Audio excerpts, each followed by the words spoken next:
this is an iHeart podcast. Guaranteed human.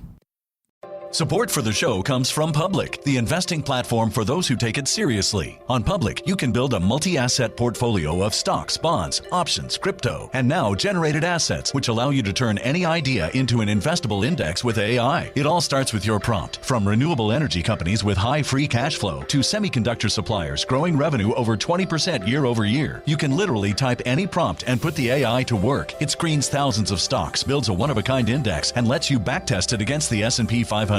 Then you can invest in a few clicks. Generated assets are like ETFs with infinite possibilities, completely customizable and based on your thesis, not someone else's. Go to public.com/podcast and earn an uncapped 1% bonus when you transfer your portfolio. That's public.com/podcast. Paid for by Public Investing. Brokerage services by Open to the Public Investing Inc. Member FINRA and SIPC. Advisory services by Public Advisors LLC, SEC registered advisor. Generated assets is an interactive analysis tool. Output is for informational purposes only and is not an investment recommendation or advice. Complete disclosures available at public.com/disclosures. Tired of spills and stains on your sofa? Wash away your worries with Anabay. Anabay is the only designer sofa that's machine washable inside and out, starting at just $699. Plus, Anabay sofas are pet-friendly, stain-resistant, and feature changeable slip covers and modular pieces. Get up to 60% off site-wide with a 30-day money-back guarantee. Visit washablesofas.com to get yours now. That's washablesofas.com. Offers are subject to change and certain restrictions may apply. Hey, this is U.S. Olympic gold medalist Tara Davis-Woodhull. And I'm U.S. Paralympic gold medalist Hunter Woodhull. As athletes, our lives are about having a clear path. And a team that you can absolutely trust. So when it came to getting the best mortgage, we chose PennyMac. PennyMac is proud to be the official mortgage provider of Team USA and you. Learn more at pennymac.com. PennyMac Loan Services, LLC, Equal Housing Lender, NMLS ID 35953. Licensed by the Department of Financial Protection and Innovation under the California Residential Mortgage Lending Act. Conditions and restrictions may apply. Do you want to find a stress-free way to buy your next car? Start at CarMax and shop your way. If you want to browse with confidence, get pre-qualified online with no impact on your credit score and shop cars within your budget. From luxury cars to family rides, CarMax has options for almost every price range, including more than 25,000 cars priced under $25,000. So, hey, want to get started? Just head to CarMax.com for details and get pre-qualified today. Want to drive? CarMax.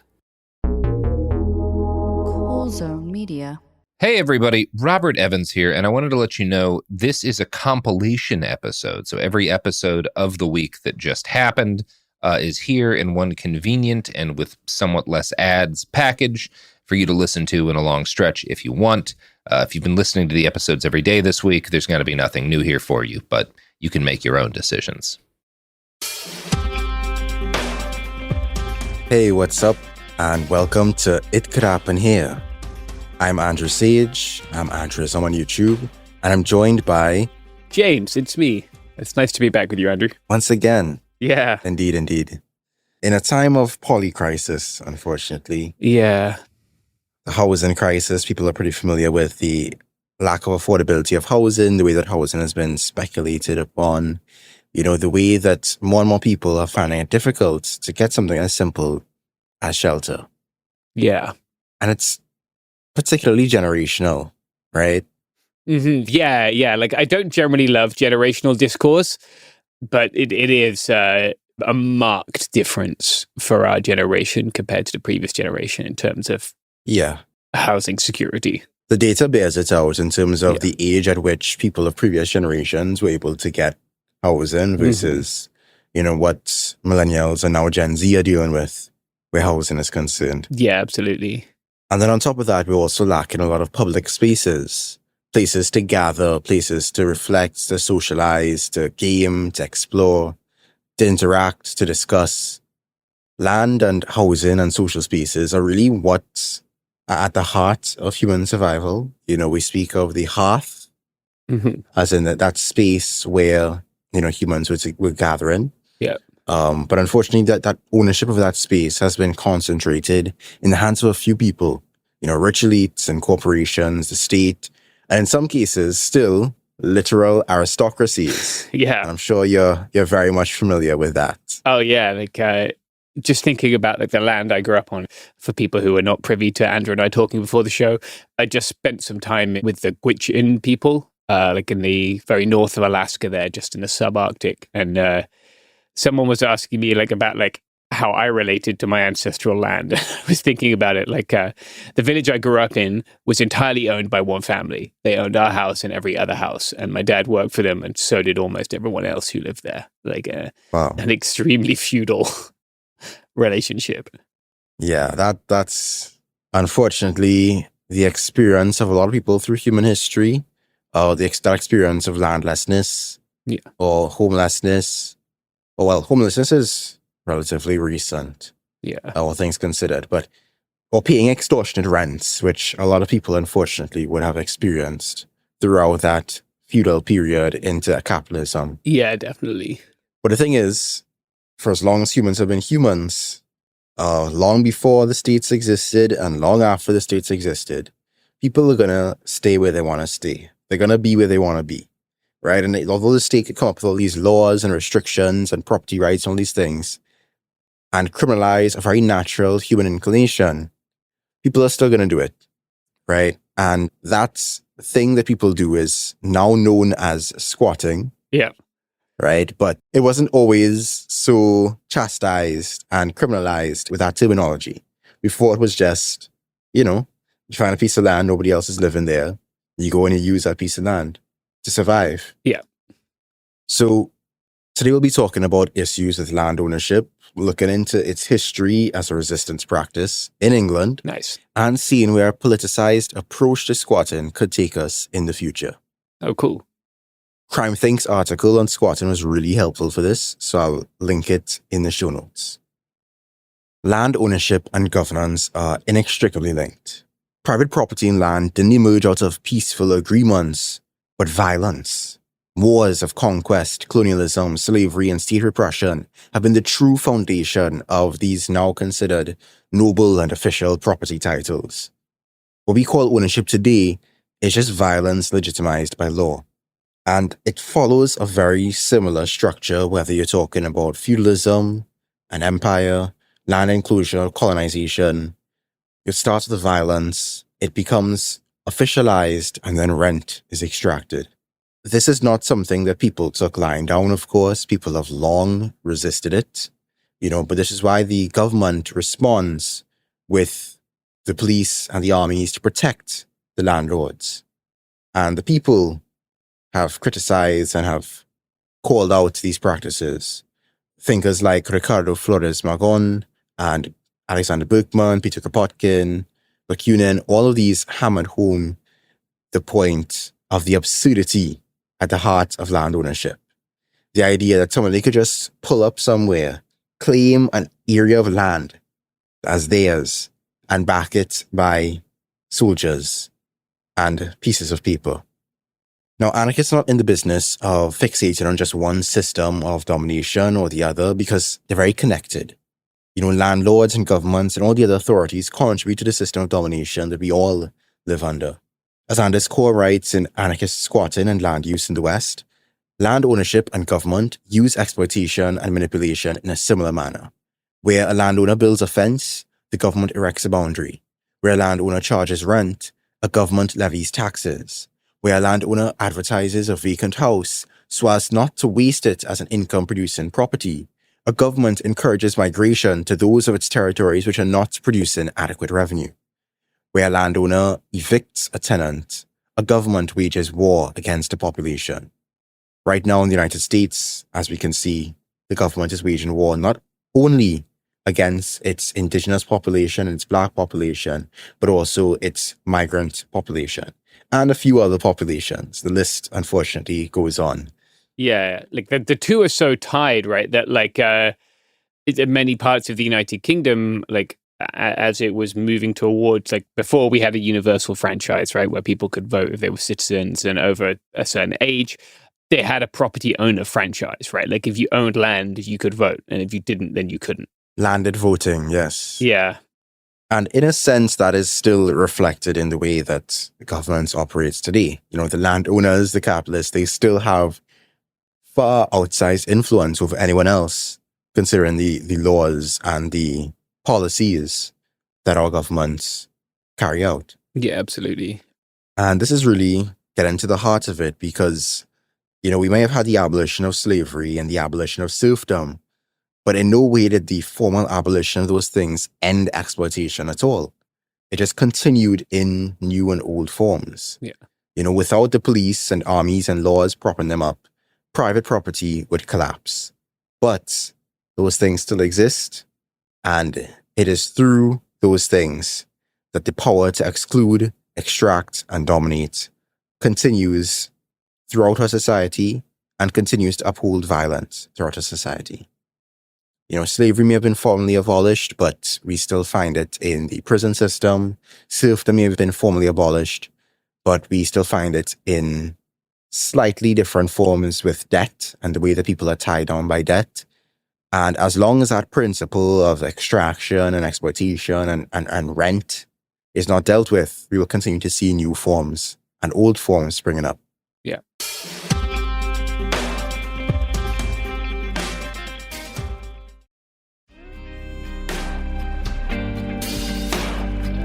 I'm going to play the devil's advocate for a moment, right? And say that maybe, the problem is just the violence of its origins, the problem of land ownership and property.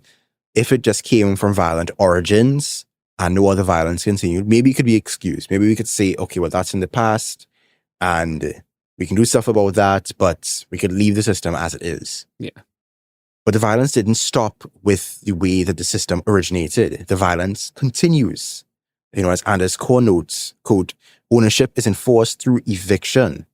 Families are thrown out of homes, squatters beaten back by police, villages razed to expand mining operations, etc. Yeah.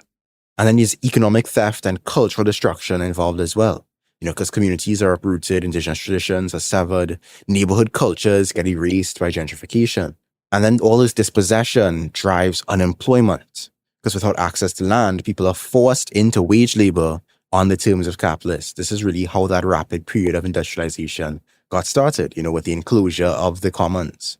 Yeah. I was just thinking about that with the folks I was with, right? Their lifestyle is to hunt caribou. That is how they've lived for 20,000 years.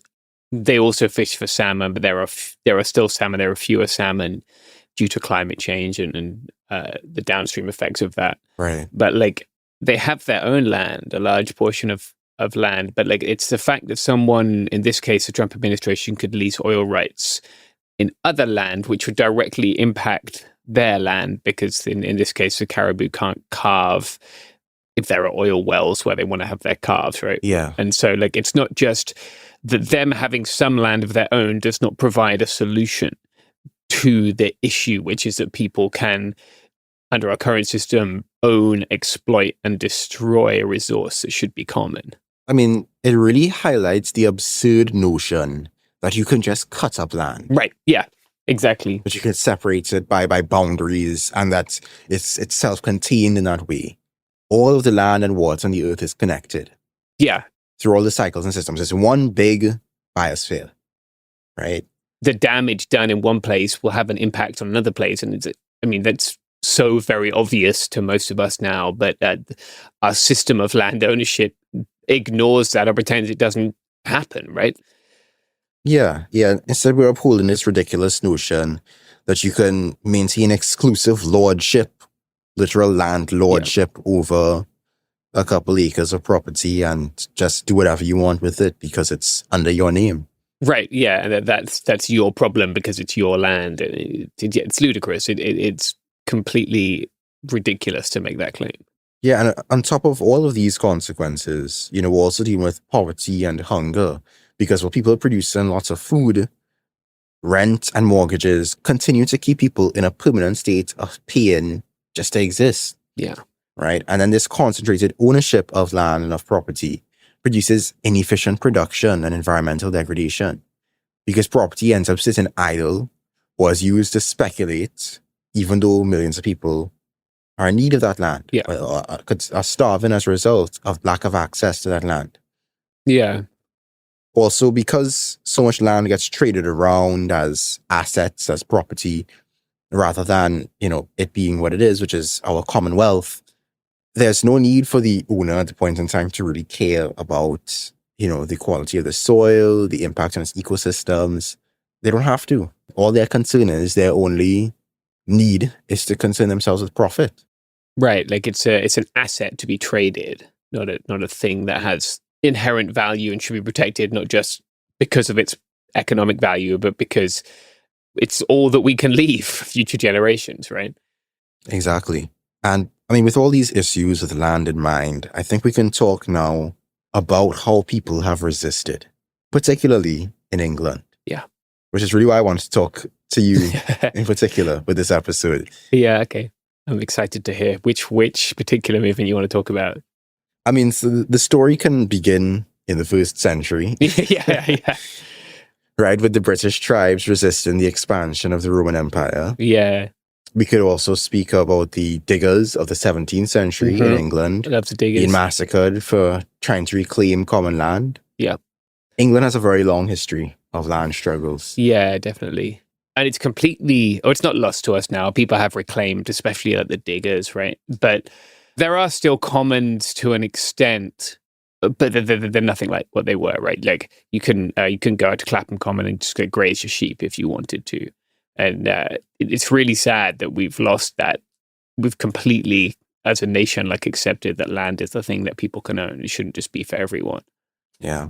But I mean, I kind of see how that would get to the extent that it did because, you know, it was the capital of the British Empire. And in many ways, the British Isles was the laboratory where that sort of experimentation with the control of people and land got started and was then able to expand elsewhere. Yeah, very much so. Yeah. So, I mean, there's a long timeline that we could go through, but I really want to focus on all the ways that people have been squatting in England over the 20th century. You know, after the Second World War, it's no surprise to anyone that Britain was going through it, right? Whole neighborhoods were flattened, housing stock was in ruins. Yeah. And for the 6 years while the bombs were falling, not a single new home was built. So people took matters into their own hands. You know, across the country, families and veterans began to squat because they came home from the war and they had nowhere to live. In Brighton, a group of ex-servicemen calling themselves vigilantes, led by the legendary Harry Cowley, started cracking houses for families. The spirit of it eventually spread like wildfire. Yeah. And abandoned army camps, which were once meant for demolition, soon became makeshift neighborhoods. By 1946, over 45,000 people were squatted in more than 1,000 locations. And I mean, the government was concerned this could only lead to anarchy. But faced with tens of thousands of people who had self-rehoused, the state didn't really have any choice but to step back. Right. You know, direct action solved an issue that their bureaucracy couldn't solve. And the PR of kicking out a bunch of veterans from homes was not a line they seemed willing to cross at that point in time. Of course, times change, but... Yeah, they wouldn't have any fear of doing that now. It is only the English that were squatting in the UK. You know, you also had Bangladeshi immigrants that end up coming into the UK, particularly around the 1970s. And the issue was that single men couldn't get council housing unless they had a family. But they couldn't bring their families over into the UK without housing. So it's like a catch-22. You know, you had all these rows of council flats sitting empty, rotten, and young men who wanted to bring their families over, can't bring their families over, can't get housing. What are they going to do? They end up squatting, right? Organizers like Terry Fitzpatrick, working with groups like Race Today and later the Bengali Housing Action Group, opened up derelict blocks to Bengali families. Pelham House, for instance, which was slated for demolition, was transformed into homes for 300 people by the end of 1976. Over 1,000 Bangladeshis ended up living in East End squats during that period. And eventually, through that taking that first step of direct action, they won. By the early 1980s, the council caved, rehoused the squatters locally, and they ended up getting to live right where they wanted to live. But unfortunately, as you might expect, this came with racist violence. Yeah. In 1978, Altab Ali was stabbed to death by 3 skinheads in Whitechapel. And there's now a park that was renamed in his memory, where the history of his people can be remembered and live on. Beyond the English and the Bangladeshi immigrants, you also had another marginalized group that took on the tactic of squatting. In Brixton, the Gay Liberation Front took over houses along Railton Road and Mile Road, creating a network of communal homes with shared gardens.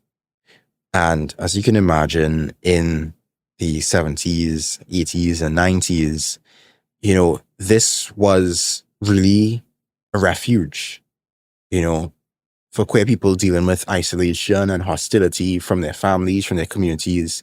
These squats ended up becoming places where they can find love and solidarity and theatre and radical politics. Railton Road was also home to black radicalism and black radicals squatting in that territory. Olive Morris and Liz Obi squatted there in the 1970s and resisted multiple eviction attempts.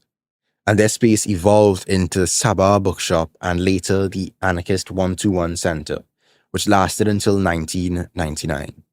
Now, this intersection of black, queer, and anarchist squatting created Brixton's reputation as a frontline of resistance. Police harassment, racist violence, and neglect would boil over into days of rioting in Brixton in 1981. And amidst that chaos, the gay squats of Railton threw open their doors, even dragging tables and chairs into the streets for a kind of riot party, a mix of drag and defiance. And through all this, these squats allowed people to survive. They became places where people could experiment with alternative living.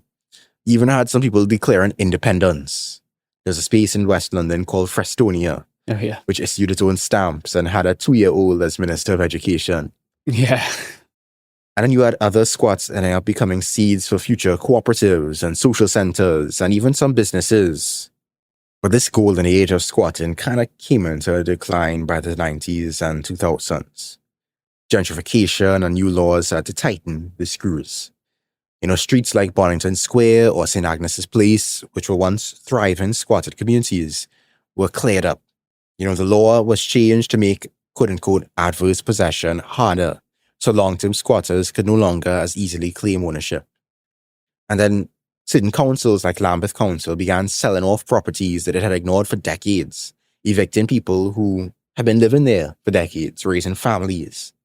Yeah, I guess post-Thatcher, like when they could sell off the council houses, like that massively contributed to the decline of working class communities, right? And then Britain went through this extreme neoliberal turn in the late 90s with like New Labour, and Labour's entire thing came to be punching down on young people and the working class. So like it lines up with our general political, like I was a teenager at that time, right? I remember how bleak it felt to be like all the time getting this like, oh, cool Britannia, like Britain is having its like renaissance as this like outside of empire, right? Like as a cultural capital or whatever. Meanwhile, people are struggling to get by and people are finding it hard to put food on their table. And it was just looking back, it was the way things were going to be for the rest of my life, at least up till now, I guess. But at the time, I remember it being such a jarring experience. Yeah, it's quite an interesting quote unquote end of history, right? Yeah, right. Yeah, it's just the end of caring. Like it was just such a to be told that we'd like perfected human existence. Meanwhile, racialized violence was on the increase, right? Like people were struggling.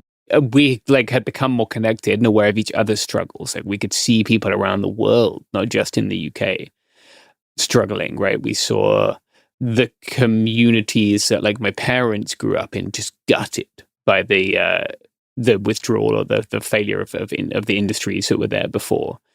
The whole towns with like no reason for existing anymore. And then to come on top of that and have like, oh yeah, but it will cost you more just to exist in this town, which is shit now, and there's nothing to do. Mm-hmm. But we're going to use all the power of the state to try and extract every penny that you have. Let's just squeeze everything out of you. Yeah, like just a bleak vision. Going home now, I just see the continuation of that decline of like some of those towns, where there's no particular reason for people to live there other than it's where they're from and it's where their community is. But it's getting harder and harder for them to live there. And the industries that used to at least give people a chance to like have a dignified life there are now gone. yet the ability of landlords to extract, mega landlords now, right? These giant corporations building these generic homes all over the UK. Mm-hmm. It's still very much there. And like the state has doubled down on supporting them and completely refused to support its own people. Yep.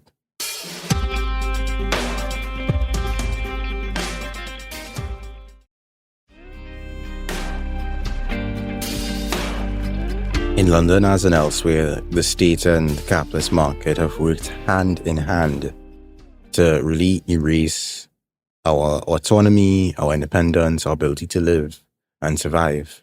Yeah. Even as places like Berlin and Amsterdam and Copenhagen had some leaps forward where squatting was concerned, legalized housing cooperatives and that sort of thing. Particularly in London, that was the opposite of the case. Things got harder. Yeah, like Britain led the charge in like this kind of particularly cruel and callous neoliberalism, right? From the 90s to today, like with absolutely no concern for the well-being of its people. Like even, you would see it going to continental Europe, compared to living in Barcelona, which I did later. Like squat still existed. People, economically, things were equally dire, right? If not worse. Spain had a really rough time, especially after 2008. But like the communities hadn't been quite so destroyed by the state as they were in many areas of the UK. Yeah. And I don't want to paint a completely dark picture of London, right? Because there is still anarchist struggle, there's still radical social centers, there's still squatting. Some squats end up being temporary, short-lived social spaces and centers, spaces to help organize or to protest or to, create counterculture. But yeah, like it's not I've made London sound like some kind of like Blade Runner thing, which is not by any means. I've not spent a great deal of my life in London. It's too much city for me. That's fair. But I do I enjoy visiting friends and their projects there and that kind of thing. And I think even post-COVID, there's been some resurgence. It's difficult. I don't want to suggest that things are not still extremely difficult for people trying to make ends meet, because they are. But like, people are aware of the concept of mutual aid who may not have been before, and that has been good. Yeah, there still are squats. There still is struggle. There are still people fighting very hard to like live a dignified life and secure that for other people as well. Yeah, and that's really what I want to highlight. That what squatting represents really is both a struggle for necessity, but also an example of where imagination can take us. Our resistance does not have to take on the same old forms of protesting into the void, per se. Right? There are things that we can do as ordinary people, whether we're black, whether we're gay, whether we're a Bangladeshi immigrant, a veteran, just an ordinary person. You can also, take on direct action to create homes, resist racism, build communities, and fight the state. Yeah. Like I think about a lot in Greece, right, where anarchists have squatted, places that were built for like the era when people could come from Northern Europe to Southern Europe to spend their money and then avoid the winter. And since, general economic decline, that doesn't happen as much. And now people have squatted those hotels to allow migrants a dignified place to live, right? Yeah. It's a really beautiful project. It's envisioning another world, like literally in the ruins of the old world. Exactly. I think it's a really beautiful thing that people do to take that action to address, not just to protest something, but to say like, the system which deprives people of even a safe place to live, even the dignity of being able to sleep in it under a roof at night. Like, we are going to take action that strikes at the roots of that to ensure that we give others the dignity that they deserve. And that's really special. Agreed. And I don't want to romanticize squatting as, just a easy way of life. It certainly is not. But to quote Crime Think, the lesson of history is that in times of housing deprivation, people squat the empties. The fact that this has been made illegal does not blind people to the empty buildings or to the use of squatting as a tactic. De Krachtspieker in Amsterdam East promotes the slogan, "Wat niet mag kan nog steeds.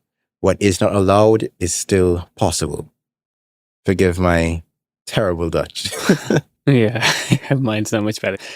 Yeah, I like that slogan a lot. Like, I think the issue of homelessness in the United States in particular is something that, like, I think about a lot because I travel a lot. I remember sitting in a cafe in Kurdistan, and I was outside, I was just walking around, and some people invited me to join their dominoes game. So I was playing dominoes and, like, practicing my terrible Kurdish. And these guys were asking me, like, is it true that like, people and like, they were especially interested in, like, the veterans who had been US soldiers, like, sleep on the street in America? And I was like, yeah, this is a thing. Like, and they were like, why? What's the deal with that? And the answer is that we have enough houses for everyone, but we've just treated them as a commodity to exchange, right? We've been told that people can't live there even though there's space for them to live, and even though it's actively hurting them living on the street, right? It's such a condemnation of the situation we're in as a society. Indeed it is. What does the future look like? None of us can really know. Yeah. But maybe we can sketch some outlines of how we can approach land use differently. We could look to the past and at common traditions of the past as inspiration for what might return. And we could look to our own imagination of what the future can look like as we refuse domination. We can squat, of course, to show the cracks in this concept of property. We can collectivize and collectively organize spaces for farming or production. We can really could do any number of things. I think the guiding thread, though, has to be equity. Yeah. It has to be recognition that nobody has a right to land they don't use, that absentee landlordism is something utterly absurd and can be rejected outright. I think we can also consider the non-human in our approach to land in the future, considering the rights and responsibilities we have toward animals and plants that live in spaces that should have their own existence beyond human utility. There will always be conflicts about how we can use these spaces and also how we might resolve these disputes. But I think it is clear that wherever there is somebody who attempts to monopolize land by force, we can respond adequately. I think the tactic of squatting is one small, unfinished, but necessary step towards a future where we reject property, where land is shared, where domination is abolished, where we as a human community and as a living community can freely decide together how we live on this earth. We'll just have to see. That's it from me. All power to all the people. This has been It Could Happen Here. I'm Andrew Sage. That is James Stout. And peace.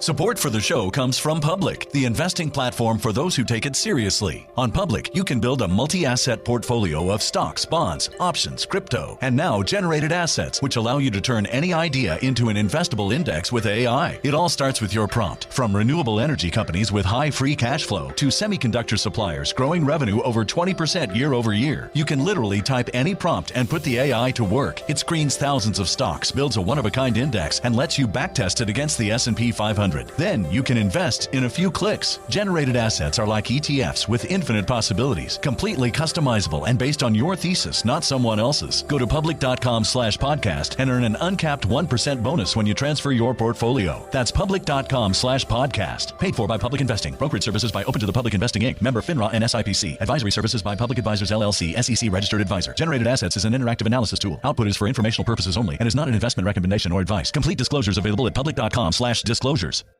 Time for a sofa upgrade? Introducing Anabe sofas, where designer style meets budget-friendly prices. Anabe brings you the ultimate in furniture innovation with a modular design that allows you to rearrange your space effortlessly. Perfect for both small and large spaces, Anabe is the only machine-washable sofa inside and out. Say goodbye to stains and messes with liquid and stain-resistant fabrics that make cleaning easy. Liquids simply slide right off. Designed for custom comfort, our high-resilience foam lets you choose between a sink-in feel or a supportive memory foam blend. Plus, our pet-friendly, stain-resistant fabrics ensure your sofa stays beautiful for years. Don't compromise quality for price. Visit washablesofas.com to upgrade your living space today. Sofas start at just $699 with no risk returns and a 30-day money-back guarantee. Get up to 60% off plus free shipping and free returns. Shop now at washablesofas.com. Offers are subject to change and certain restrictions may apply.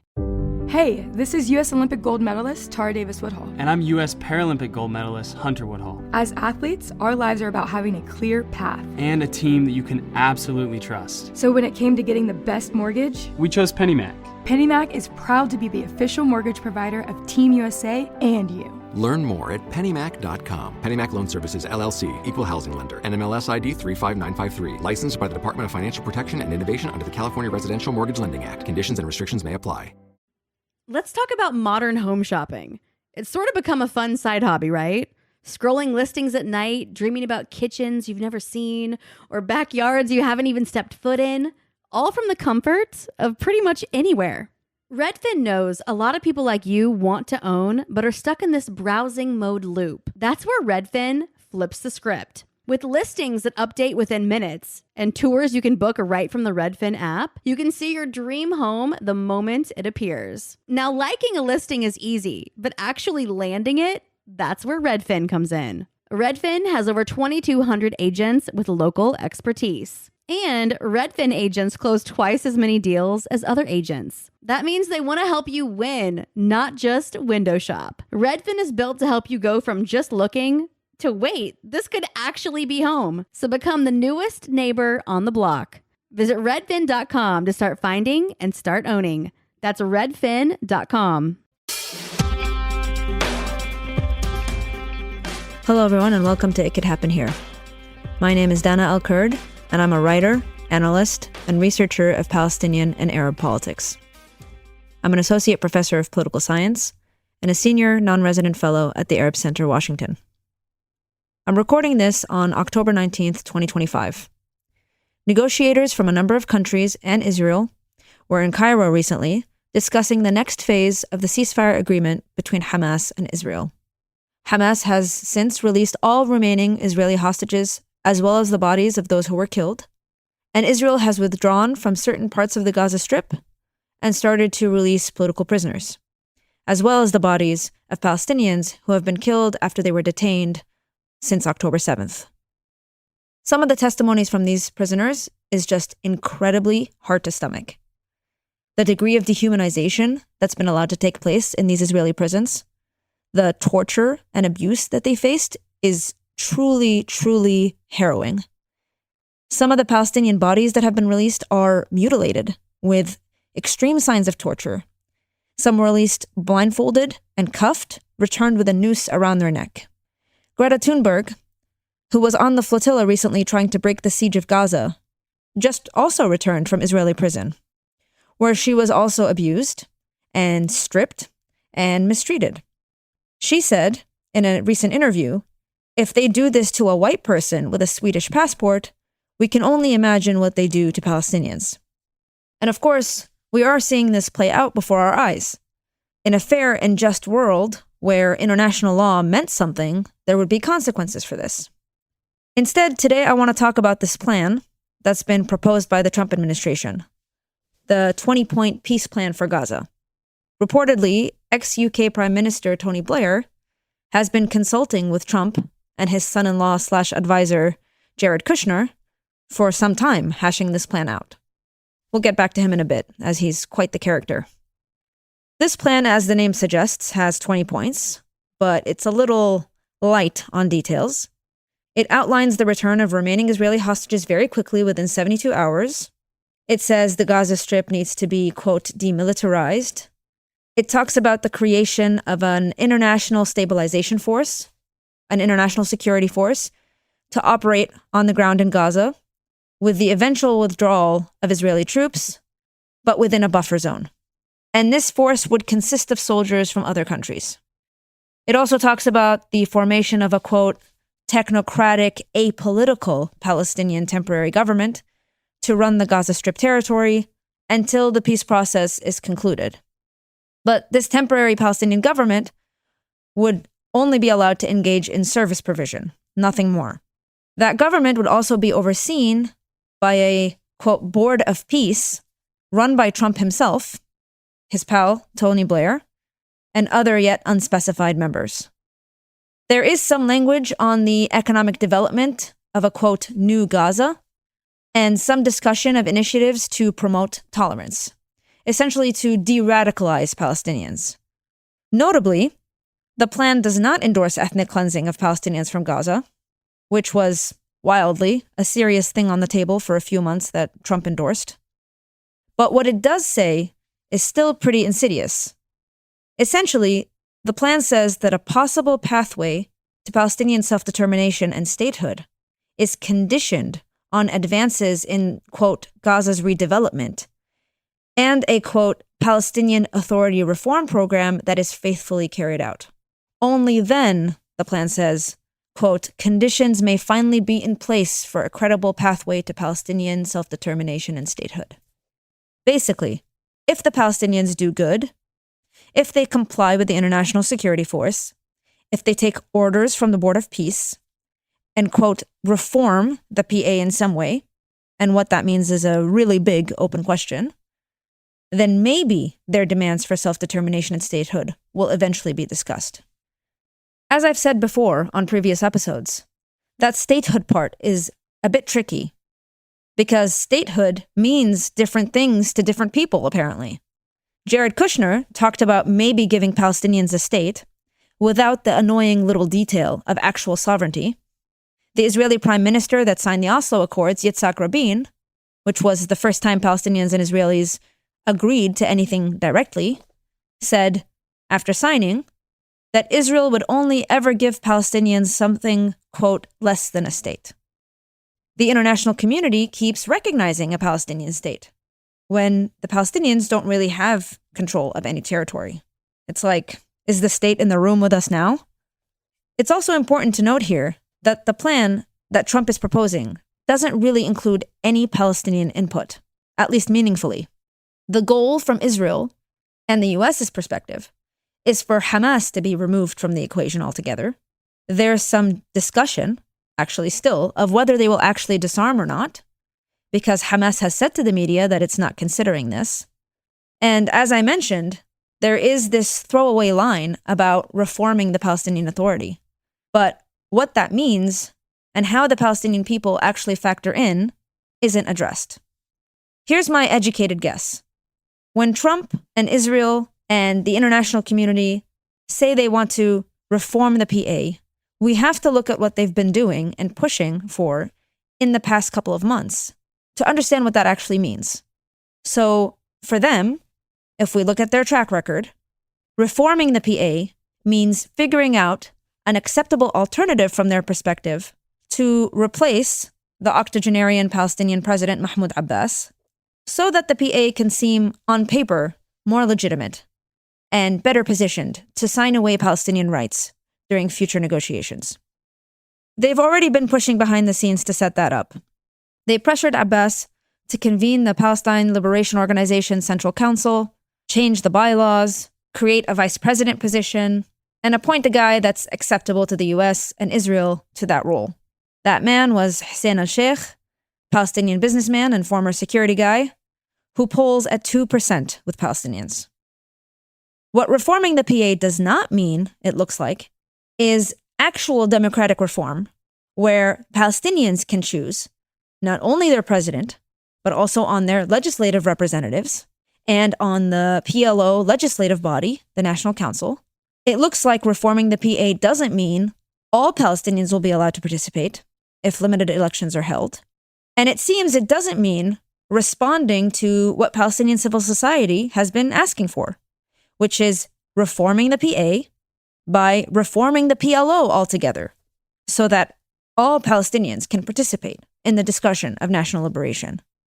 We can guess that the US, Israel, and the international community, quote unquote, are unlikely to offer any of this because they've propped up the PA in the past and seem intent on propping up some puppet government of the PA in the future.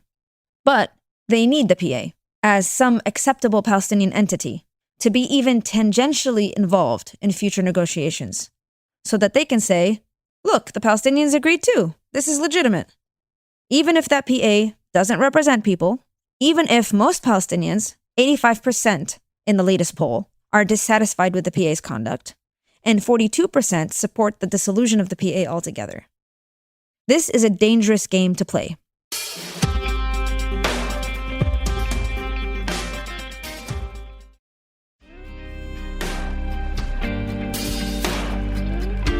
Any sort of peace process in the future, as impossible as it seems at this current moment, that isn't predicated on the complete annihilation of one side of the conflict, will need some degree of public support. It will need societies involved in this conflict to buy into the process. Otherwise, you get spoilers. You get political actors engaging in violence to disrupt the peace process. Or you don't really resolve the underlying issues in an even compromised, satisfactory way, and people get upset, and the conflict continues. So if you don't include people's buy-in, what you're banking on is being able to suppress people. And what you want isn't really peace. It's authoritarian conflict management. It's illiberal. It maintains structural violence in the name of preserving peace. It means Palestinians wouldn't get the rights they have under international law, the right to self-determination. And it means the occupation in some form doesn't end. Thing is, this is well understood. And it's well understood by the people involved in this 20-point peace plan for Gaza. Tony Blair, for example, was Prime Minister of the UK when the Northern Ireland conflict was being negotiated and settled. He understood then that public buy-in was important. The Good Friday Agreement, which ended the conflict in Northern Ireland for the past 27 years, had not one but two referendums, one for the people of Northern Ireland and one for the people of the Republic of Ireland. The process of getting to the Good Friday Agreement also included all groups, militant groups, from both sides of the conflict. This is what it takes for a conflict to be contained, in some shape or form. But for some reason, when international leaders, or ex-leaders in the case of Tony Blair, think about conflicts in the Middle East involving Arabs, then public buy-in, democratic processes, sustainable peace no longer factor into decision-making. The buy-in and opinion of the public matters, but apparently only certain publics. In other conflicts also, like the breakdown of Yugoslavia, the perpetrators of genocidal violence were held accountable by international law. They were taken to The Hague. They faced repercussions. Of course, not perfectly, not entirely, not everyone. Some parties of the conflict that emerged in Bosnia after were rewarded for their violence. The vision of the Serbian leadership that committed war crimes in Bosnia came to fruition to some degree in the form of Republika Srpska today, which is a semi-autonomous region that divides Bosnia-Herzegovina. But nevertheless, the international community at least understood the necessity of holding perpetrators accountable for violence and war crimes, even if the execution was incomplete. In this case, there is no such discussion. A number of human rights organizations and the UN Commission of Inquiry on the Occupied Palestinian Territory have found Israeli leaders, President Isaac Herzog, Prime Minister Benjamin Netanyahu, and then Defense Minister Yoav Gallant, personally responsible for the decisions made in Gaza, the decision to engage in genocide in Gaza. But the ceasefire plan, which they are billing as a, quote, peace plan for a new Gaza, and they're trying to make the basis of future negotiations, says nothing about accountability for crimes committed. Trump, in fact, went in front of the Knesset, the Israeli parliament, and insisted on his support for Prime Minister Netanyahu. He even got involved in Netanyahu's corruption case that he has domestically in Israel, addressing President Isaac Herzog as Knesset members clapped and jeered. Hey, I have an idea. Mr. President, why don't you give him a pardon? Give him a pardon. Come on. That's what we're dealing with here. Just an audacious, outrageous display of corruption on so many levels. The fact that these guys are the guys putting together the so-called peace plan bodes poorly for the sustainability of this ceasefire agreement beyond the first phase. Beyond Israel getting what it wants, the hostages, a huge buffer zone that leaves Israel in control of Gaza's former urban areas, and possibly they might get the neutralization of Hamas, it's not clear that this ceasefire agreement can actually advance into a sustainable negotiation that maintains peace in the long run. It's why scholar Marika Sosnowski at the University of Melbourne, who studies ceasefire agreements in particular, calls this a strangle contract.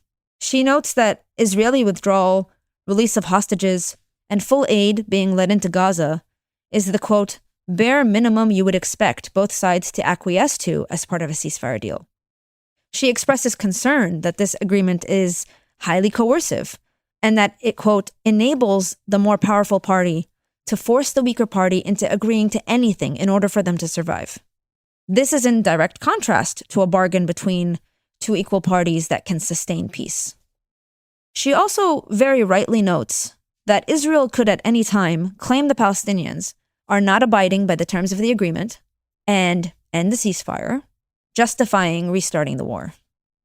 The Palestinians have no leverage at all in this agreement, and obviously they can't rely on unbiased international mediation with the Trump and Kushner and Blairs of the world at the helm of this. Sosnowski quotes a Palestinian leader from Yarmouk camp in Syria who said to her, quote, if there is a ceasefire, people know the devil is coming. I think that captures exactly everyone's fears in this moment. The Palestinian Civil Defense Agency says 40 Palestinians have been killed in Gaza today, October 19th. Children have been shot and killed in the West Bank after the ceasefire agreement. Israel raided the family homes of Palestinian prisoners in 5 districts across the West Bank before releasing them. Netanyahu has said he won't open the Rafah crossing. These all seem like Israeli violations to the ceasefire to me, but that's not how it'll be reported. And because the Trump administration has twisted the meaning of words, where domination equals peace and injustice equals stability, once this happens, I fear very few will question the premise of this agreement and the entire peace process to begin with, a peace process where Palestinians aren't even allowed to participate. No one can be surprised when this doesn't last, and no one can be surprised that this cannot be the basis for sustainable peace. But hey, I hope I'm wrong. Thank you for listening to this episode of It Could Happen Here. Here's hoping for justice and peace.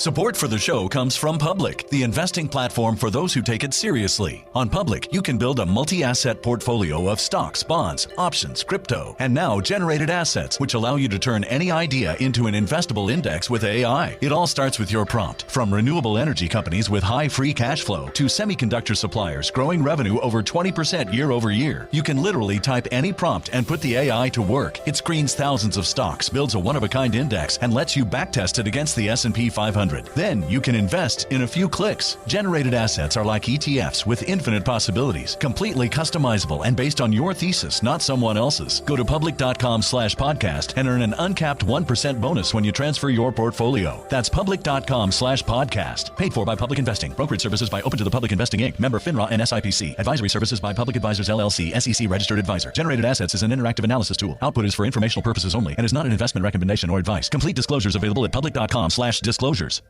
Tired of spills and stains on your sofa? Wash away your worries with Anabay. Anabay is the only designer sofa that's machine washable inside and out, starting at just $699. Plus, Anabay sofas are pet-friendly, stain-resistant, and feature changeable slip covers and modular pieces. Get up to 60% off site-wide with a 30-day money-back guarantee. Visit washablesofas.com to get yours now. That's washablesofas.com. Offers are subject to change and certain restrictions may apply. Hey, this is U.S. Olympic gold medalist Tara Davis Woodhull. And I'm U.S. Paralympic gold medalist Hunter Woodhull. As athletes, our lives are about having a clear path. And a team that you can absolutely trust. So when it came to getting the best mortgage, we chose PennyMac. PennyMac is proud to be the official mortgage provider of Team USA and you. Learn more at pennymac.com. PennyMac Loan Services, LLC, Equal Housing Lender, NMLS ID 35953. Licensed by the Department of Financial Protection and Innovation under the California Residential Mortgage Lending Act. Conditions and restrictions may apply. Let's talk about modern home shopping. It's sort of become a fun side hobby, right? Scrolling listings at night, dreaming about kitchens you've never seen, or backyards you haven't even stepped foot in, all from the comfort of pretty much anywhere.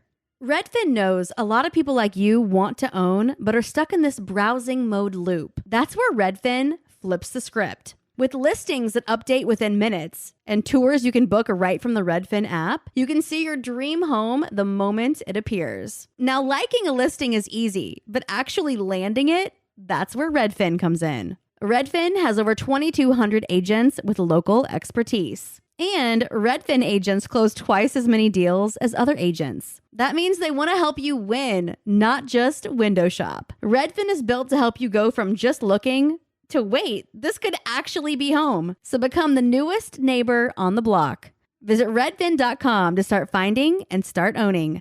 That's redfin.com. Welcome to It Could Happen Here, a podcast that has increasingly become about tariffs in the second Trump regime. I am your host, Mia Wong. And oh boy, it has been a big few weeks for tariff news. We have tariff numbers on China that I'm not even going to bother to actually record right now, because by the time this goes out, the numbers will probably be different. There are supposed to be major negotiations underway between Trump and the Chinese government to attempt to come to yet another trade agreement and stave off yet another round of 100% tariffs. Now, if you want to follow the sort of blow by blow of what exactly is going on, I'm going to just sort of refer you to my section tariff talk on executive disorder. However, we need to take a deeper look at what structurally is going on in the global economy that is resulting in the demand for tariffs in the first place. And I think the place to go, if that's the thing that you're trying to figure out, and we've talked about the sort of ideological aspects of this in other episodes, we've talked about the ways that the sort of politics of fascism, the politics of anti-Semitism, the politics of masculinity lead people towards these extremely ultra-nationalist policies that are specifically supposed to sort of protect the like domestic blood and soil national industry and are supposed to protect material goods over services. But there are things that are happening structurally in the economy that make it such that people would consider things like the tariffs that have been happening under this regime as a solution to things that are kind of structural problems of the economy. Specifically, and this is what we're going to be focusing on today, overcapacity in steel. Now, some of you may be asking, Mia, why are we talking about steel overcapacity? And I think there's a few important notes here. One, steel is in some ways emblematic of American tariff policy. It is, I guess you would call it the most material of the tariffs, in the sense that it's the one where there's the most actual direct sort of material forces and direct lobbying groups asking for these specific tariffs. The American steel industry has been lobbying to some extent for some measures kind of like this. Steel is also one of the industries where as tariff rates have fluctuated and gone up and down, and whole waves of like Liberation Day tariffs got put into place and then removed, and some of them got put back into place a little bit. The steel tariffs were set at 50%, and they've stayed at 50% since they were set, basically. There's been a little bit of variation sort of before the final 50% number was arrived at, but the steel tariffs have been one of the most stable tariffs. And the reason why it's been this stable, if people can think back all the way to 2018, which I know that was a long time ago, but there was a miniature trade war between the US and China in 2018, and significant portions of it were focused on Chinese steel production specifically. And, this is one of the sort of fights that was had out. Nothing really structurally changed much from those. There was kind of a back and forth, and then both sides kind of pulled back. But, that's not happening this time. And what's interesting, and the reason that I'm specifically talking about steel here, is that it's now not just Trump that is attempting to institute large-scale tariffs on steel. The European Commission for the EU has released a proposal to double tariffs on imported steel up to 50%, which is matching the US, and also reduce the amount of steel that could be imported into the EU without paying any tariffs at all.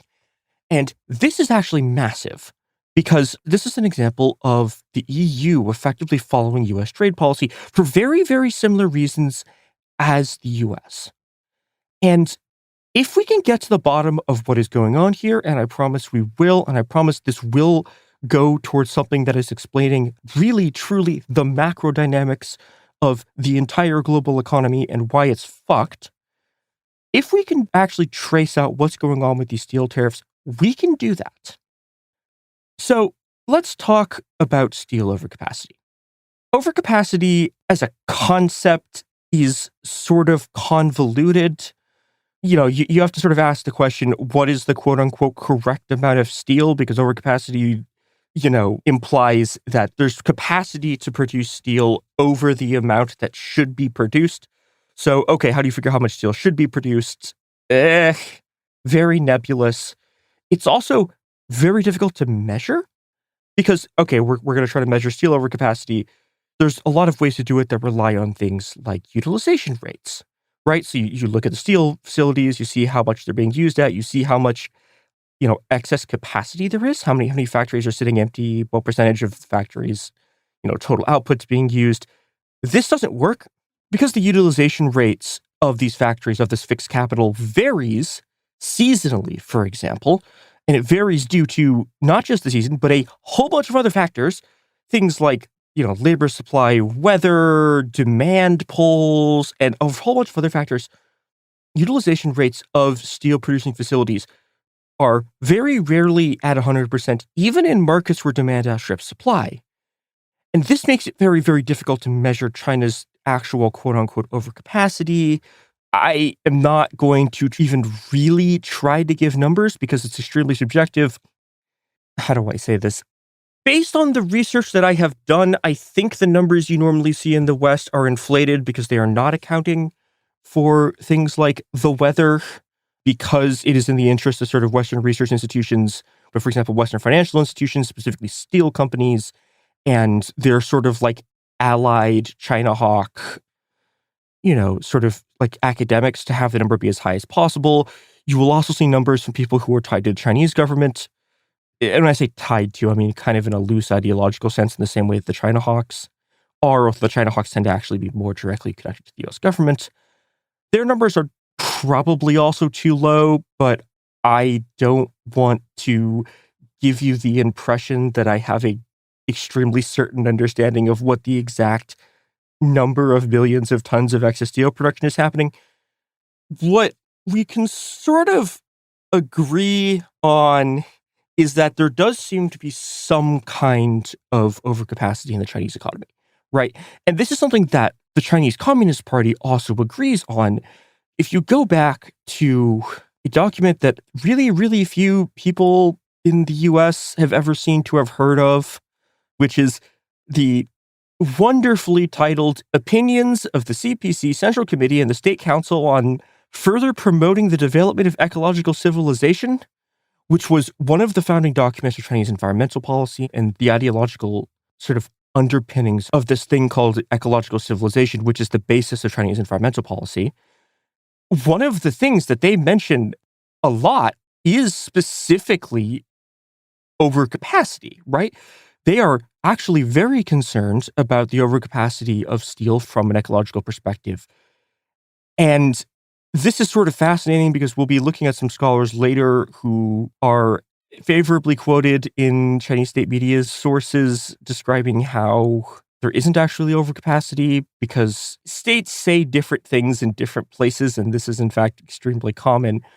But there does seem to be some kind of overcapacity, and the Chinese government was to some extent making attempts to reduce it during this sort of period of trade war. Now, the other issue with talking about overcapacity is that overcapacity is an extremely political issue now, right? It's extremely weird because Chinese steel overcapacity is like my most niche thing that I've studied. I've had like a paper on this sitting in a drive on my computer for over half a decade. I have never brought it out until now. But it's become an extremely political topic because the different theories of steel overcapacity have become a basis for a lot of genuine trade policy. Now, I think a very, very interesting look at Chinese steel overcapacity is from the book Understanding China's Overcapacity, which is written by two Chinese economists, that I think is a really interesting literature survey. This is from about 2018, but I think what's interesting about it, it's from before the period where everyone in the West had sort of decided what they think caused Chinese steel overcapacity. And so you can go back, it's sometimes just useful to sort of go back in time and look at the other theories that were sort of floating around academia before a few of them got specifically selected for ideological purposes. Now, I mentioned earlier we'd be talking about some economists who don't think that Chinese steel overcapacity is real. That's these people. I think that part of their thesis is not very good. I think their survey of the literature on overcapacity, though, is very good. And one of the very interesting arguments they make, this is an argument that's made by a couple other economists that has sort of disappeared from the literature, is an argument about, okay, so there's steel production that's happening that doesn't need to happen. I think it's pretty fair to say that something is overcapacity if it's producing a bunch of steel that sits there and rots because no one can sell it, which is a thing that happens with Chinese steel. And one of the most interesting theses that has really been abandoned, even though I think it is actually to a decent extent explanatory of a lot of very, very weird stuff that happens in Chinese policy circles, and a lot of just very baffling investment decisions, is specifically something about local cadres and their performance incentives. So, okay, something that's very important to understand about the structure of the CCP is that Chinese government institutions are sort of run by these cadres, right? And so if you are, for example, I don't know, you are the mayor of a mid-sized city, right? You get performance evaluations. And those sort of yearly performance evaluations, sometimes they're less frequent than that, but those performance evaluations rank you at sort of how good you're doing your job. And obviously there's political maneuvering here too, but if you do a good job of hitting your targets, this is your path to advance upwards in the party and be moved from, like sort of running a small city to like being brought into cadre in larger cities and, moving your way up the party, moving to national positions. These evaluations are extremely important. You can also get sort of busted down if your evaluations suck. Again, there's also like politics here too, but these evaluations actually do matter. And one of the issues with these evaluations, and these are also policy-making implementation tools, right? The central government can decide what kinds of policies they want to pursue, and then they can use these cadre evaluations to make people at the sort of local level, who are usually semi-autonomous in ways that I think is not very well understood in the West. These cadre evaluations are ways to try to ensure that Chinese sort of local and provincial government policy kind of aligns with national party policy. And the weighting on these examinations is such that it has very, very weird effects. And what I'm specifically talking about here is that GDP numbers are very, very important to these cadre evaluations. And it matters that it's specifically gross domestic product, because GDP is a very, very weird number. And there's a lot of stuff you can do to sort of juice GDP numbers that aren't really necessarily beneficial to an economy. So you can have a bunch of firms that are basically unprofitable or are doing something that's like not particularly economically or socially useful, and that can still boost GDP numbers. And one of the things that happens with this is that you can boost GDP numbers by making a shit ton of steel that nobody actually really wants or uses. And because of the priority that's set on GDP numbers specifically, and there's also a whole bunch of these sort of weird financial games that you can play that's also played a major role in the way the Chinese housing bubble has played out, and the way that the government has been unwilling to sort of, and when I say the government here, I mean both the national government and also sort of these lower level governments have been unwilling to sort of let a bunch of debt bubbles that they've accumulated pop, because those things prop up GDP numbers, and the incentive on the local level is to keep these numbers up. This used to actually be one of the things that people would talk about when they talked about Chinese steel overcapacity, but it's complicated. Like, you can't very, very easily explain this to, like a right-wing congressperson and have them go, oh yeah, right, this is unfair to the American market. And so it kind of has like fallen out of favor in sort of like the explanation of steel overcapacity you see in places like the New York Times. But I actually think this is one of the things that does to some extent cause Chinese steel overcapacity. Now, do you know what doesn't cause Chinese steel overcapacity? That's right, it is the products and services that support this podcast.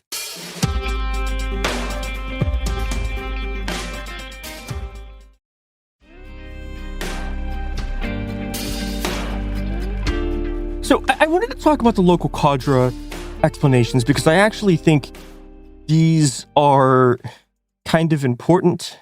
And I want to talk about one other argument that's also not really used much, that used to be a lot more common, which is an argument that a Chinese economist makes, that one of the reasons that there's overcapacity in Chinese steel production is that upwards wealth distribution leads to lower levels of consumption and thus overcapacity. And so what this basically means, and this is something that I think is actually also a thing that's been a structural problem in the Chinese economy, is that the Chinese economy is extremely highly unequal, and wages, like they have risen to some extent, but they're not rising anywhere near, like everyone in the US has seen that famous chart of productivity versus like labor gains, right? It's like wage gains versus productivity increases. Wages in China have gone up. They have absolutely not kept pace with sort of productivity growth. And they also absolutely have not kept pace with the amount of the profit being produced that is going to a very, very small number of capital owners. And this actually creates a structural problem. And we're seeing a very similar structural problem to this in the US, where there is a lot of consumption that, if that money wasn't just all going to a bunch of rich people would actually be spending it on things.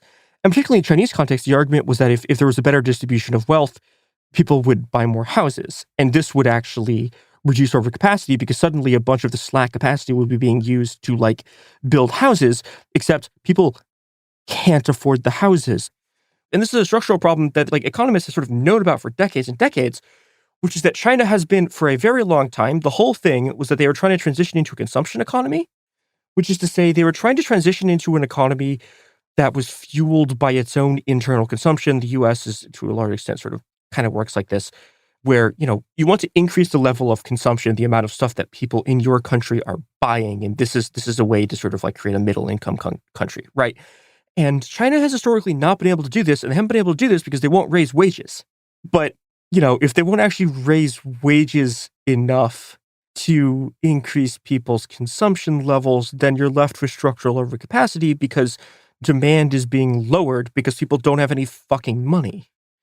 Now, this is another argument, again, that I think is also probably correct, that is very much not talked about anymore, because the argument that is used in sort of understanding what's going on with Chinese steel capacity is about the Chinese subsidization of state-owned enterprises at the expense of sort of private firms. And the argument here basically is that the state is propping up a bunch of unprofitable enterprises, and they're holding sectors of the economy that should be, taken over by more efficient private firms, but they can't because they're being subsidized by the government. And this is sort of true, but this became a massive geopolitical argument because the argument from the American side, and when you hear anyone talking about steel overcapacity now, this is the argument that you hear, right? Which is that China is flooding the world with cheap steel because there's a whole bunch of like Chinese state-owned industries or just like Chinese businesses are just getting money from the Chinese government to produce steel and they're pumping cheap steel to the rest of the world. And this is not really, kind of this is happening, but it's also not the reason why there's large-scale steel overcapacity.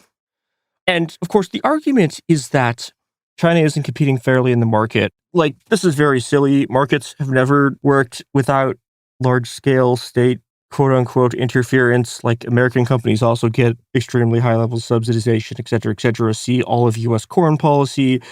But, this is the political imperative that's behind a lot of the rhetoric coming out of steel producers and out of the American right about why there should be tariffs on steel. Now, there's a problem, though, which is that all of these arguments are very specific to China, right? The argument is that there is specifically steel overcapacity in China because there's something structurally specifically wrong with the Chinese economy that's makes it not a free market. And because of that, China is unfairly competing in the global market. And this is why there's so much overcapacity of Chinese steel. This is wrong. There are individual parts of this where, there are things where there is excess capacity being produced by cadre valuations and by, to some extent, SOE subsidization. However, there's a problem. And the problem here is that overcapacity in steel is not just a Chinese phenomenon. It is a global phenomenon. It has been a global phenomenon for a long time. And it is largely a product of the fact that we do not live in a global economy that can actually support the amount of production capacity that exists in the world. This has been a problem really since the 70s. And arguably even since the 60s, where as countries rebuilt from World War II and as some sort of developments in global capital that we're going to be sort of talking about soon happens, the product of all of this is that production has, and this is kind of the thing that the sort of fascist right kind of intuitively understands, production has become zero-sum, right? It's very difficult to increase production in one country without having it, affect production in other countries. There isn't enough demand in the market to sort of fuel all of these things.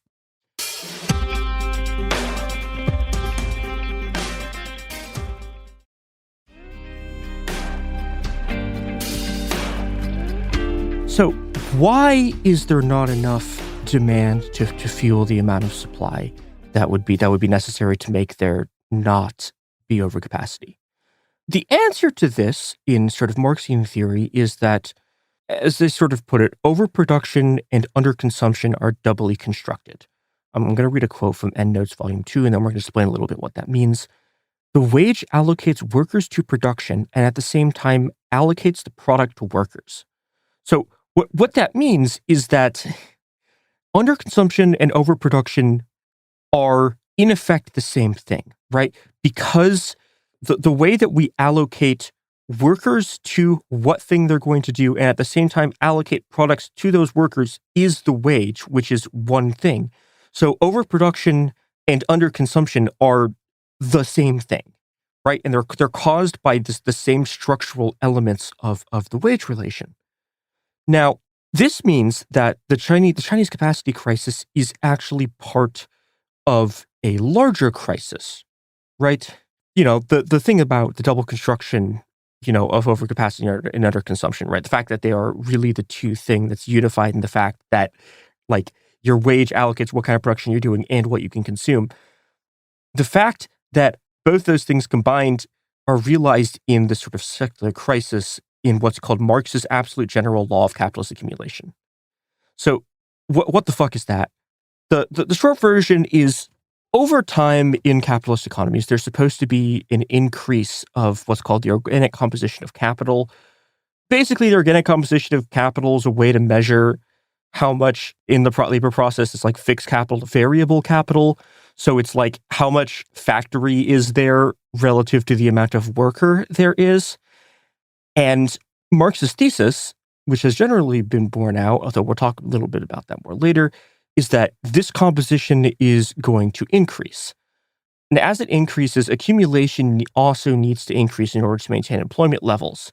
This is sort of accomplished by things like automation, which reduces the size of the labor force.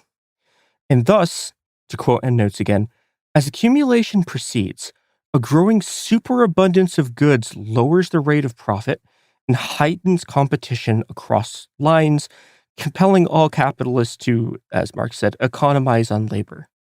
So basically what this means is like as capital gets turned into more capital and larger amounts of capital, this is the accumulation process.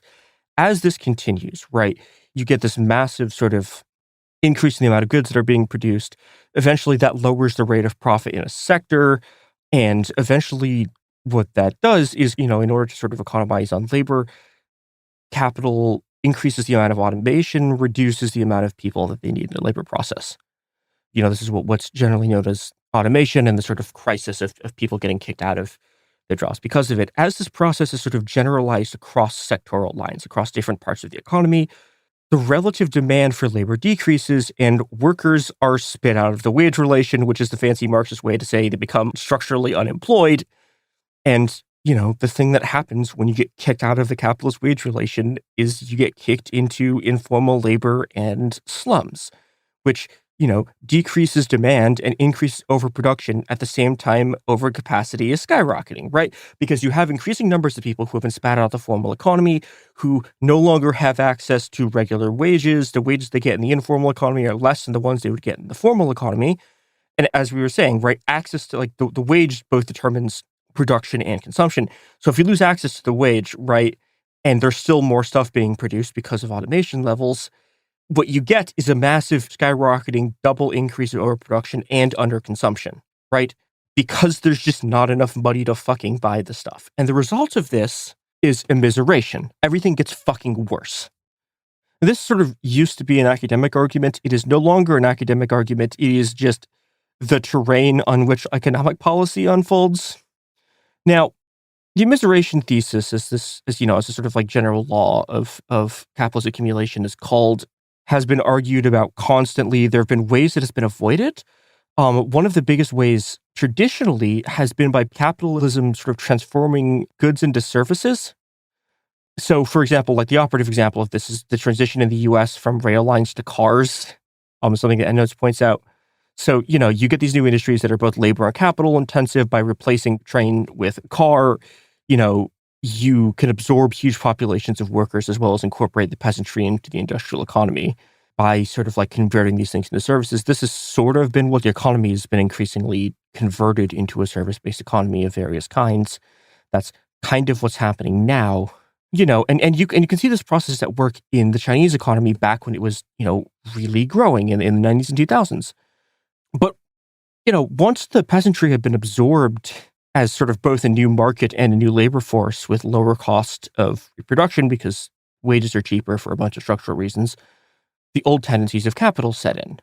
And so what happens inside of China was what was happening everywhere else in the world, which is that as labor-saving technology begins to be implemented and, a bunch of services refuse to be turned into new goods to like bolster the ranks of the industrial working class, you get what's happened in the US, which is this full transition to service economy shit that doesn't actually really grow. And if you look at Chinese growth rates, like they've been slowing for a decade, actually a little bit longer than a decade.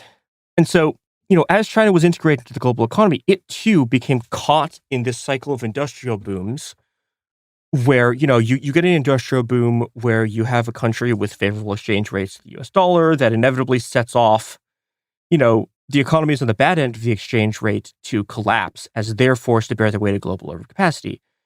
as I've mentioned 100 billion times on this show, it is the one thing I will make sure every It Could Happen Here listener will be able to explain: the Plaza Accords and the Reverse Plaza Accords. But this is sort of what the Reverse Plaza Accords and the Plaza Accords were about. Was the U.S. This is the last time the U.S. tried to use its just sort of like pure political power and military might to be like, eat shit, I'm going to force all of your countries to fuck with your currency so that our manufacturing economy will come back. And again, the U.S. did that successfully, and the Japanese economy collapsed because we kneecapped Japanese economy to do it, right? And to some extent, Trump is attempting the farce version of this with these steel tariffs, right? To some extent, these tariffs are his attempt to pull the Reagan maneuver of, okay, we can just like force other countries to lower their capacity and increase our capacity at their expense. The problem is that, again, this production is zero sum, and if you do this, it will annihilate the rest of the global economy. And this is the sort of context behind all of the stuff that we've been seeing for the last 30 years, which is that actual profit rates have been collapsing for ages. And right now we're in the middle of a just unbelievably, hideously, staggeringly massive bubble that is maintaining the sort of last fake vestiges of economic growth, where billions and billions and billions of dollars have been sunk into all of this AI bullshit. And it's, the tech-driven AI is a significant, specifically the AI stuff, is a significant portion of total U.S. economic growth. If you want to listen to why that's all going to go to shit, turn on effectively literally any episode of Cool Time Media's own Ed Zitron's podcast, Better Offline, and you will hear a lot about this. But, this has been tech has been sort of the escape strategy of the United States. Traditionally, it's going to implode. It's going to do tremendous damage to everyone. But in the remains of that, and in this world in which profit rates are declining, and in this world in which increasing portions of the population are being spat out of the capitalist production cycle, in which increasing percentages of the world population are being kicked into an informal economy, and in this world of generalized overproduction and underconsumption, what's happening is that there is an enormous effort to get everyone to think that this is because of very specific tendencies of the bad government over there, right? That, overcapacity in steel, it's just because the evil communist government in China is cheating at capitalism by giving their companies money. And so we're going to do tariffs on them instead of that. And again, it's easier for these academics to make this argument because there is kind of stuff going on, right? Because there is this sort of cadre evaluation stuff, because there is to some extent state subsidization of steel production, they can present this boogeyman to sort of pin what is really a global overproduction and underconsumption crisis onto just, it's just this government we don't like. And then you can sort of implement these ultra-nationalist tariff policies. It's a way of deflecting the blame from capitalism onto another country and using nationalism to paper over the actual economic contradictions of capital. And if you want to escape that, it's not enough to sort of just get rid of Trump and go back to the previous free trade regime. You have to actually structurally change the thing at the center of all of this, which is the wage relation. Right? You have to fundamentally change the fact that this economy, the entire economy, is based on there being classes of people who make money from owning things, and that there's an entire class of people whose labor is stolen every single day so that those other people can make money by owning things, who do all of the actual work. And that's what's actually fundamentally at stake here. It is this question of, are we going to continue to do tariff bullshit, or are we going to take power from the people who caused all of this? From Trump, from Elon Musk, from all of the billionaires, from Thiel, from all of the tech billionaires that funded them, from all of the Republican Party, Koch brother networks. Are we going to destroy these people completely by getting rid of the social relations of capital that make this all possible? Or are we going to sit here and let them continued to produce AI videos of them shitting all over us while they take all of our money and commit an ethnic cleansing and continue to fund genocides abroad.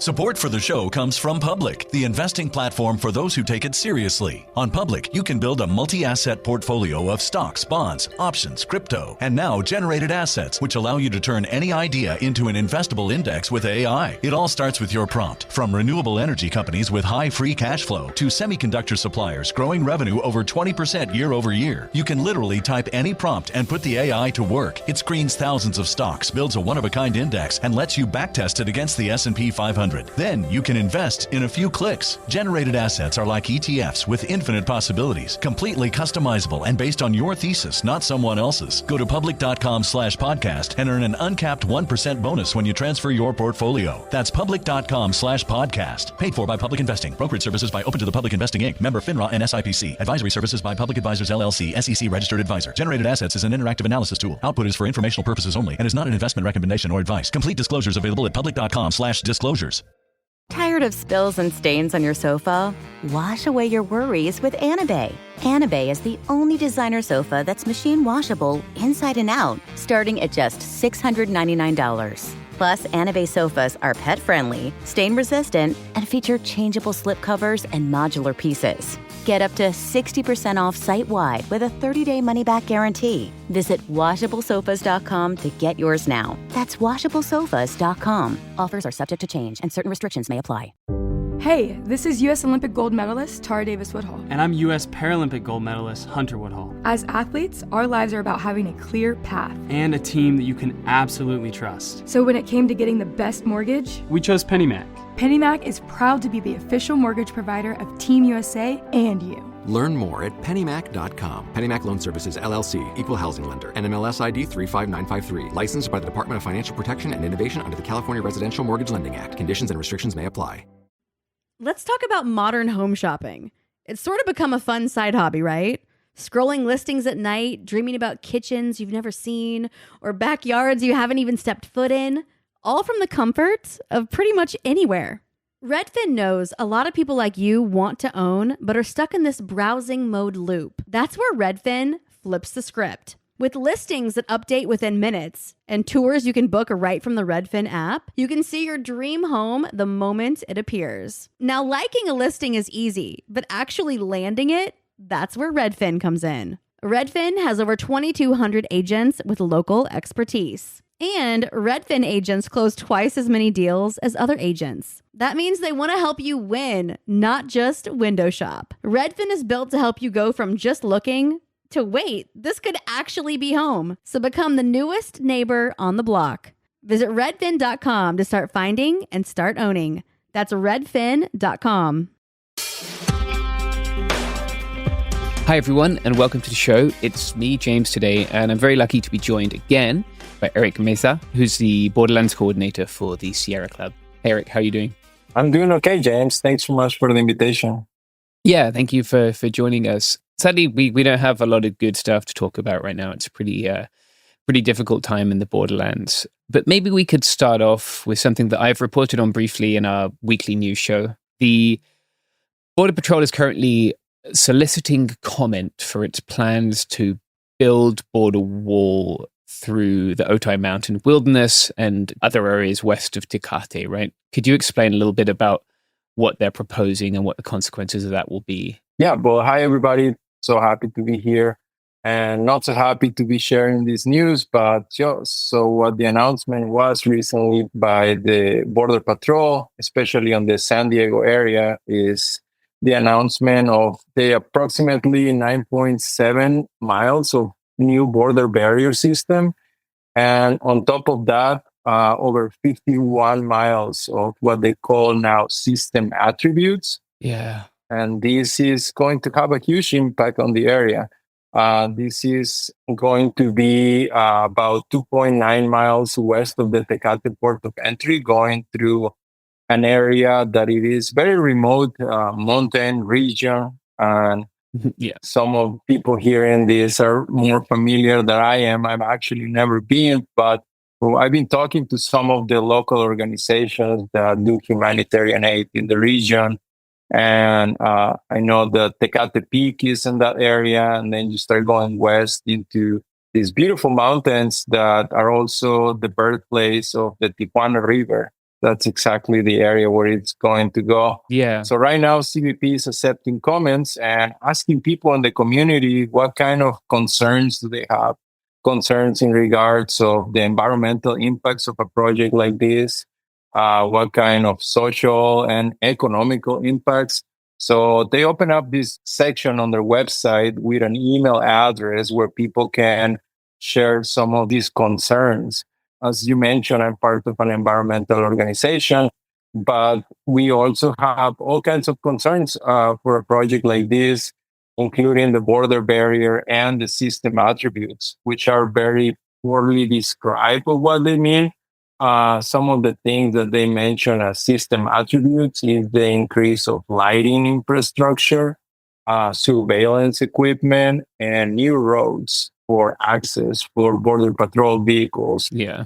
So one of the things that we're going to expect that we have seen in other areas is more blasting through the mountain, especially on areas where the mountain is so uneven, the terrain, there is a lot of heavy machinery has to come into those places to start bulldozing to level the terrain so they can start building this border wall. So we can expect some of that.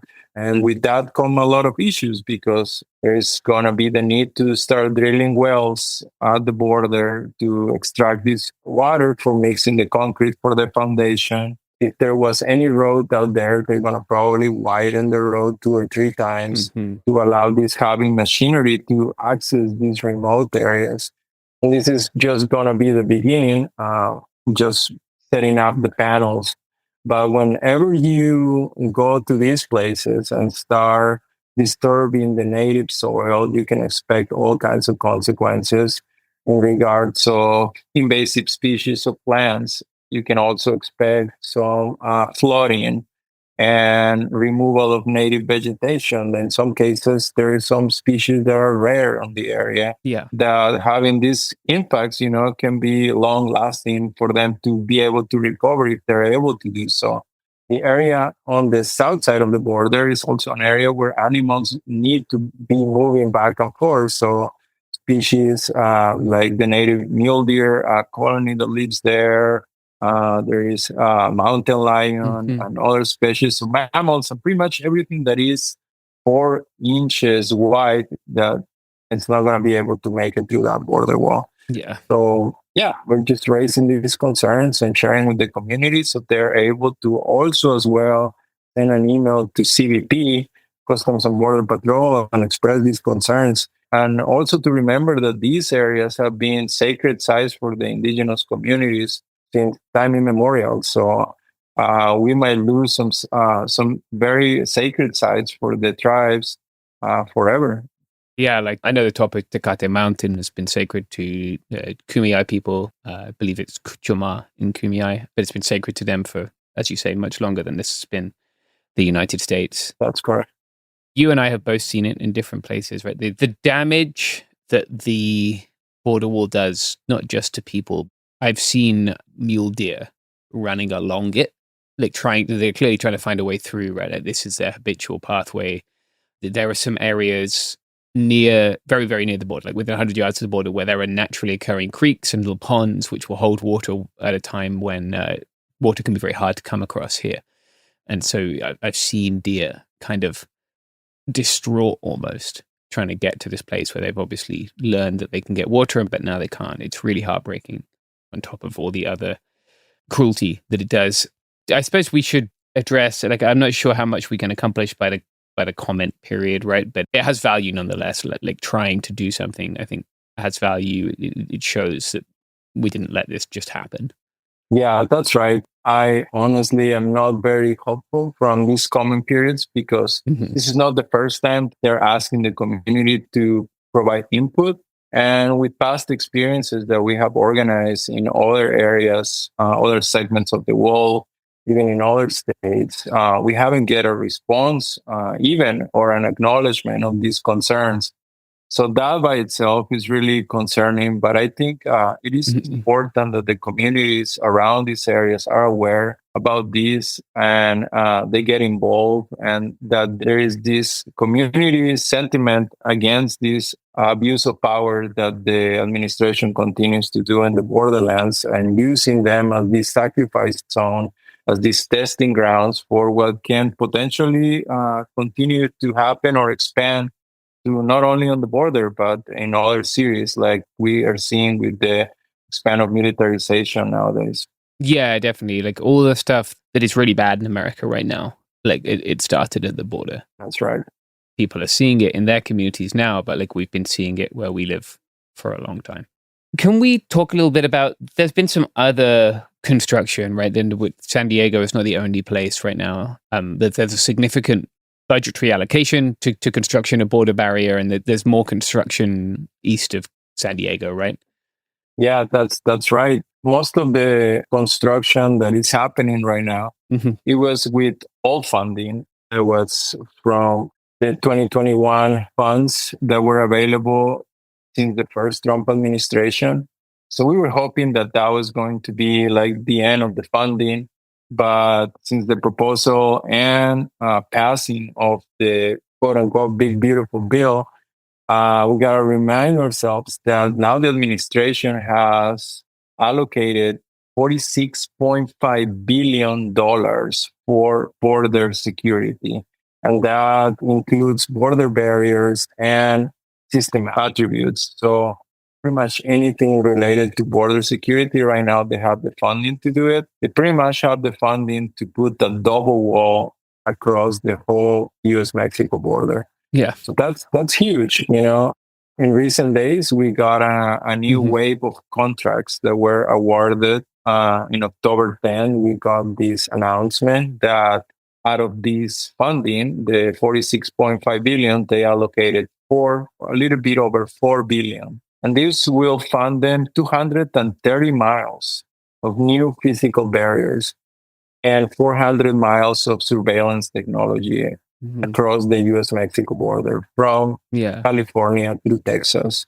That's and they put up a new section on their website where there is a map that you can navigate. It's an interactive map that shows every single section of the border and what they're planning to do with it. And as surreal as it sounds, they are planning to double up the wall. So in some places, in remote areas in the desert, like in Organ Pipe National Monument or Cabeza Prieta in Arizona, in those areas, there is plans to build a secondary wall. So on top of the 30-foot barrier that they have, they're planning to do a second one. Yeah, we have that in San Isidro, right? We have a double 30-foot barrier. Yeah. The Biden administration used it to corral people seeking asylum, right? They kept them in between the two walls and then denied that they were in detention. I don't know if we'll see that again. But like, I guess just from my own experience, you know, participating in mutual aid along the border, like those remote desert areas are where people go when we build wall in Otay, right? When we continue to detain and turn people back in less remote areas, they will take the risk of going to a more remote area and forcing people into those remote areas and then constructing barriers there too. It's just going to cause more deaths. It's not going to stop people trying to come because there are things that they are leaving which are terrible, but it will mean that they get stuck out there in the heat without water for longer, right? That's correct, James. So exactly what you said. People in San Diego, in like the border in Otay, you already have the double wall. So, you know, like having this hyper militarized area and how that just is going to expand. And the consequences of that is, as you mentioned, you push people out further, more remote areas. And two things happen by doing that. First, and most important, more people die. But also remember that these areas, like these remote areas, were also like semi-pristine wildlife environments that you never had humans moving through before. Now, as people has been pushed to these remote areas, you have this human traffic, and not only migrants moving through, but you also have the border patrol chasing these migrants. And now you have border patrol wanting to build new roads to these wilderness areas. And all of this just keeps building up into what's already a very fragmented landscape. So by adding all these quote unquote system attributes, because you're pushing and pushing people further and building these double walls, it's just going to end the last of the remaining wildlife remote migration corridors as well. So the impacts that this is going to have are huge. Yeah. For like all living creatures, as you said. Let's take a break, Eric. We'll come back and talk about it some more.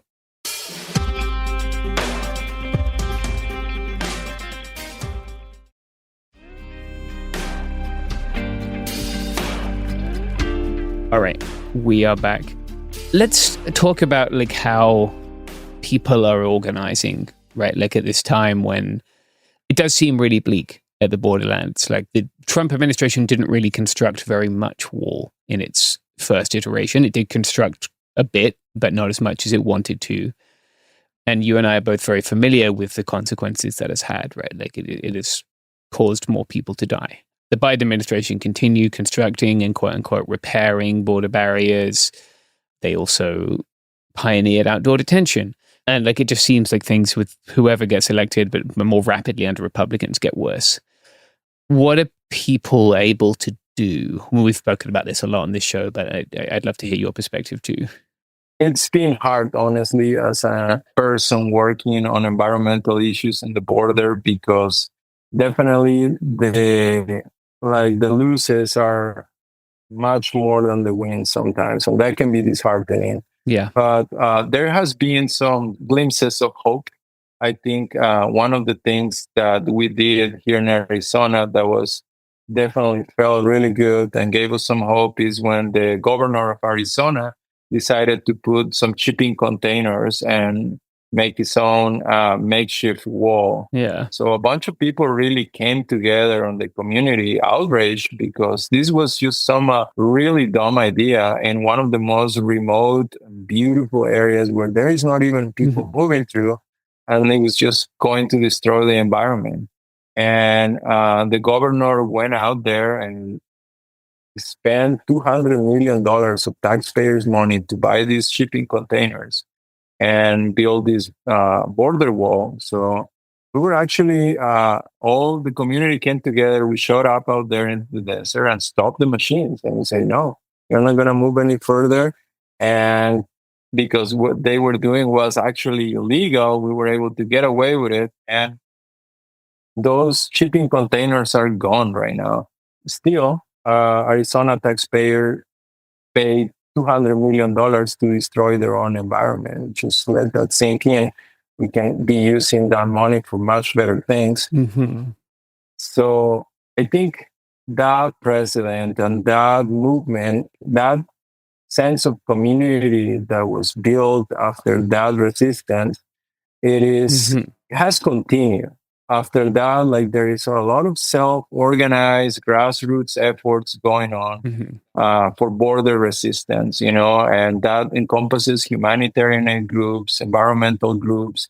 And we are also organizing nowadays here in Arizona to do some direct action, try to show up to the San Rafael Valley, which is where the border construction is going, and start raising some national attention to this issue, trying to invite our politicians, invite our native communities to speak out, and using different methods such as art, performance, bring up some different strategies together. Now with the technology that we have available, is like, how can we make this more mainstream and tell people across the nation what's going on in these remote areas. A lot of people has a lot of connection to this valley, and this is the headwaters of the Santa Cruz River, the lifeblood of many communities across the southern Arizona.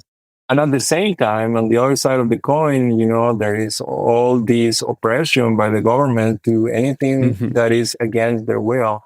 So a lot of people feels a little bit afraid of showing up to direct action. Yeah. So it's just walking that fine line of what can we get away with and still be able to make a bold statement and show opposition without putting people in danger. Yeah.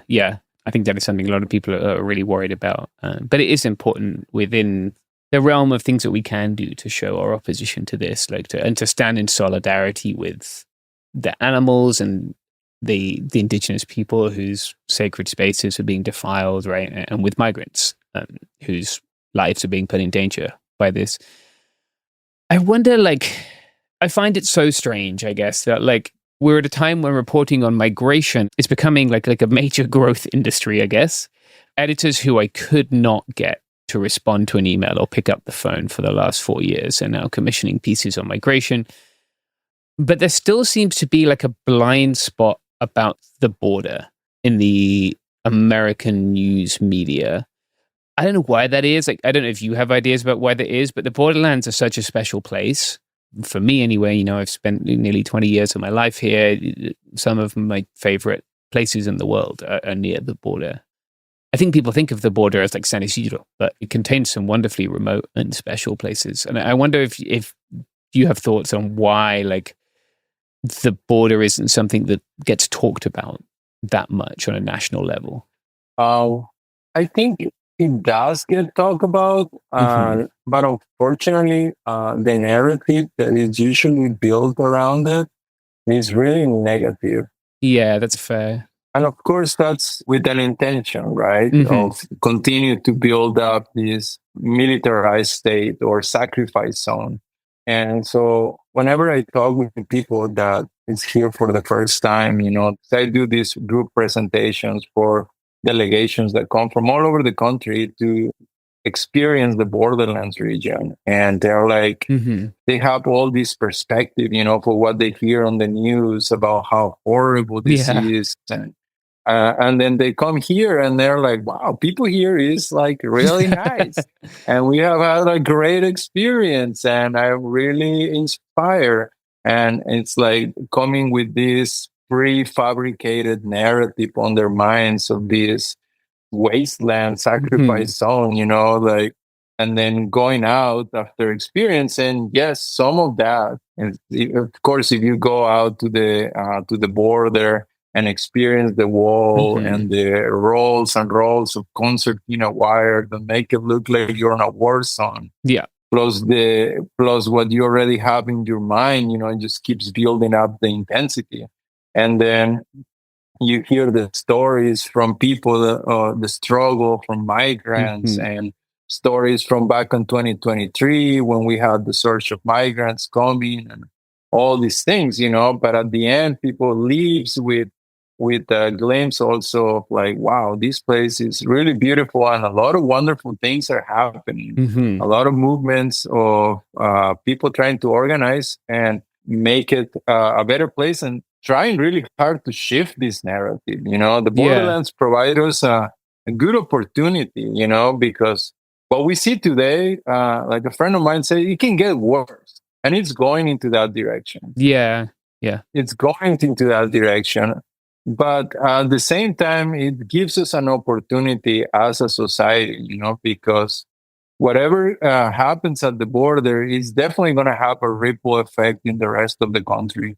So we are able to figure out a way to shift that narrative and look at the border like people that lives and experience the border and the culture of and the beautiful things that the border has to offer. Then we hope that that's going to help change a lot of the things that are happening in this country, But we need to start, I think, organizing from the bottom up. Yeah. A lot of grassroots effort need to be happening. And I think a lot of media needs to cover this. We usually don't cover the good stories. So, yeah, you're right. It's funny. The right does cover the border. You're right. Or the Fox News kind of cadre does cover the border. I don't like the way they cover it, but the only national network guy I will see down there is the Fox guy for the most part.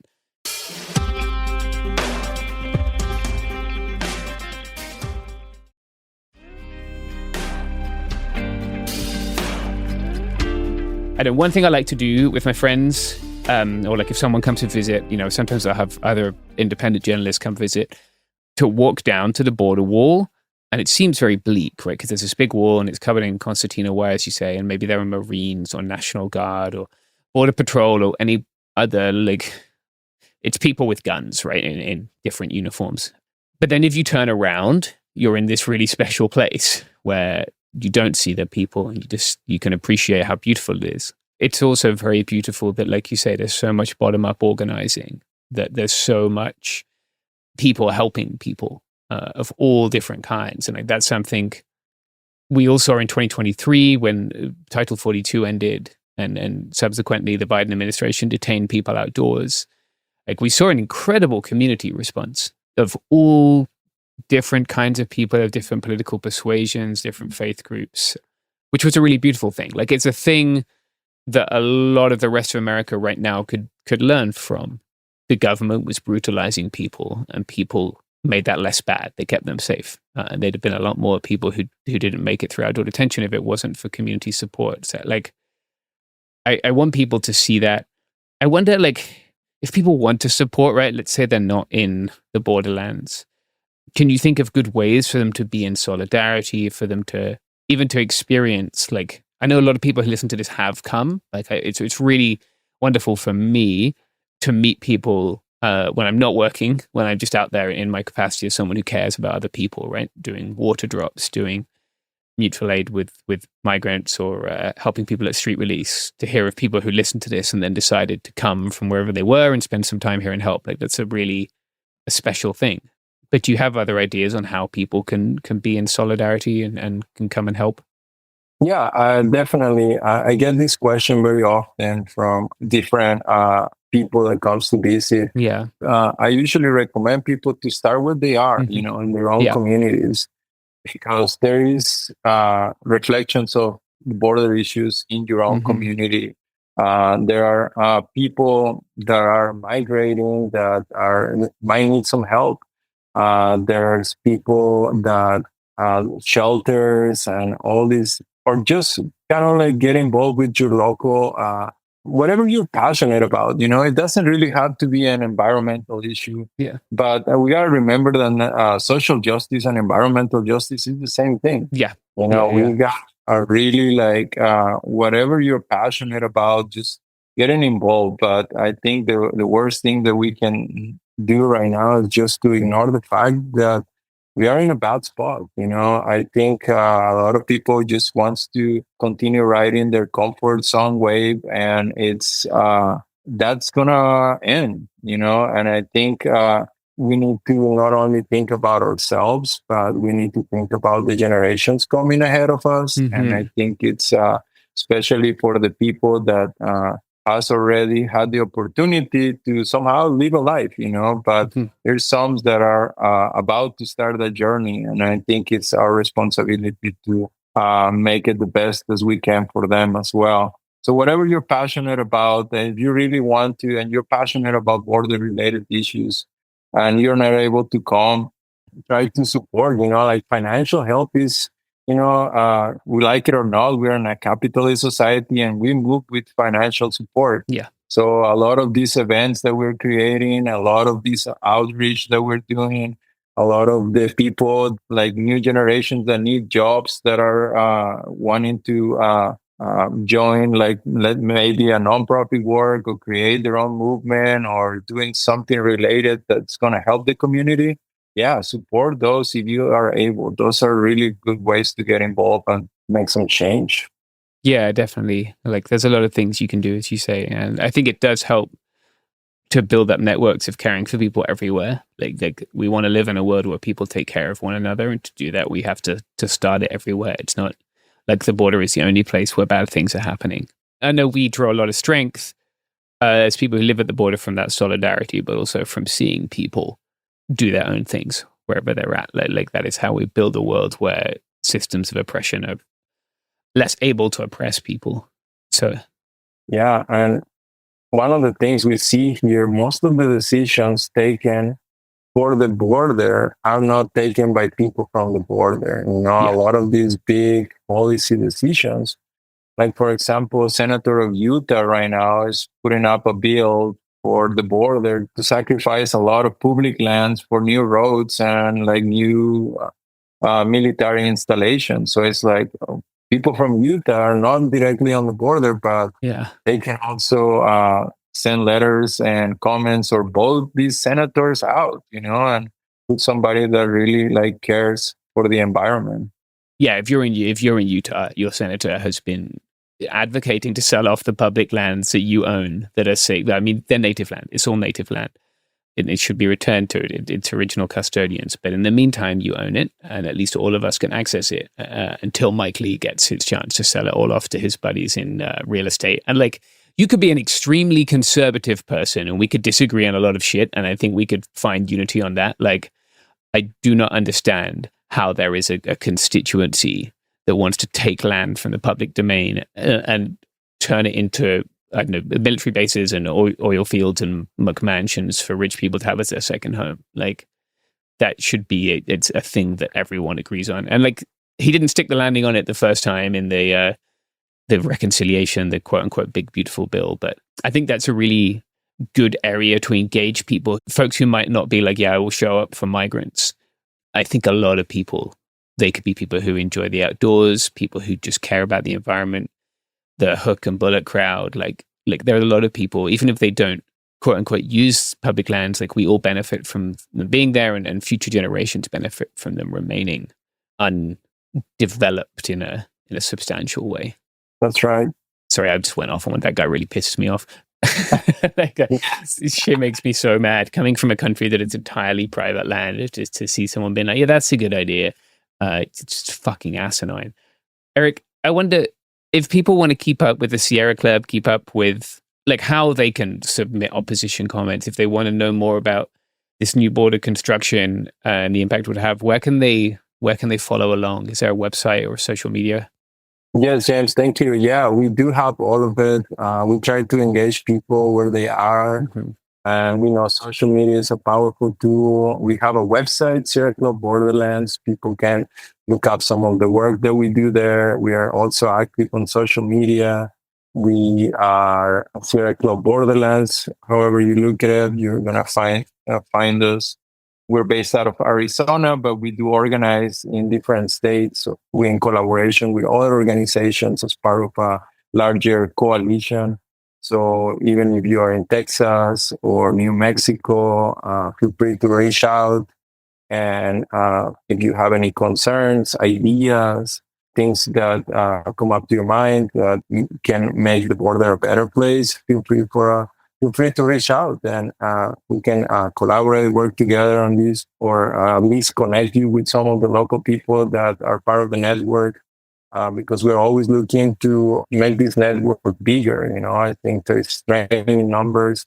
We're going to get more and more people to join this coalition in the different border states. So even if you're not on the border states, if you're in DC and you do lobbying and you're into policy change, come reach out, and you can find us, like I said, on our website, or we got an Instagram account. We also have like a grassroots leader effort right now called Rally for the Valley. Mm-hmm. And that's what we're trying to do for the San Rafael Valley. Over there, you're going to be able to find updates, and we created a decentralized website right now that is called Border Wall Resistance. I invite everybody to take a look at it. It's full of beautiful pictures of the border. When James and I were talking about how beautiful this place is, go to that website and you understand what we're talking about. Because it's so diverse, the border is so unique on each area. The border is not defined by Tijuana, San Diego, or Nogales. It is just 2,000 miles of wonderlands. So unfortunately separated in many cases, by this huge metal 30-foot structure. Yeah. Anyways, so that's the website, the social media for Sierra Club Borderlands and Rally for the Valley and the Border Resistance. Yeah, definitely reach out if you recently found out that you live within a border enforcement zone and weren't aware of that, because I know a lot of people in Chicago and other places have very recently found out that as far as the state is concerned, that they too are in the borderlands. So it'd be good to build some solidarity there. That's right. 2/3 of the population of this country lives on the Borderlands region. So, because that includes coastlines. And the Great Lakes. And the Great Lakes. So we're talking about a lot of communities. Yeah. Well, thank you very much for your time, Eric. We really appreciate it. That was a good discussion. Thank you, James. And hoping that continue to be in touch and continue organizing against all these things. And thanks so much for the space, and thanks for all you listeners. Yeah, you're welcome.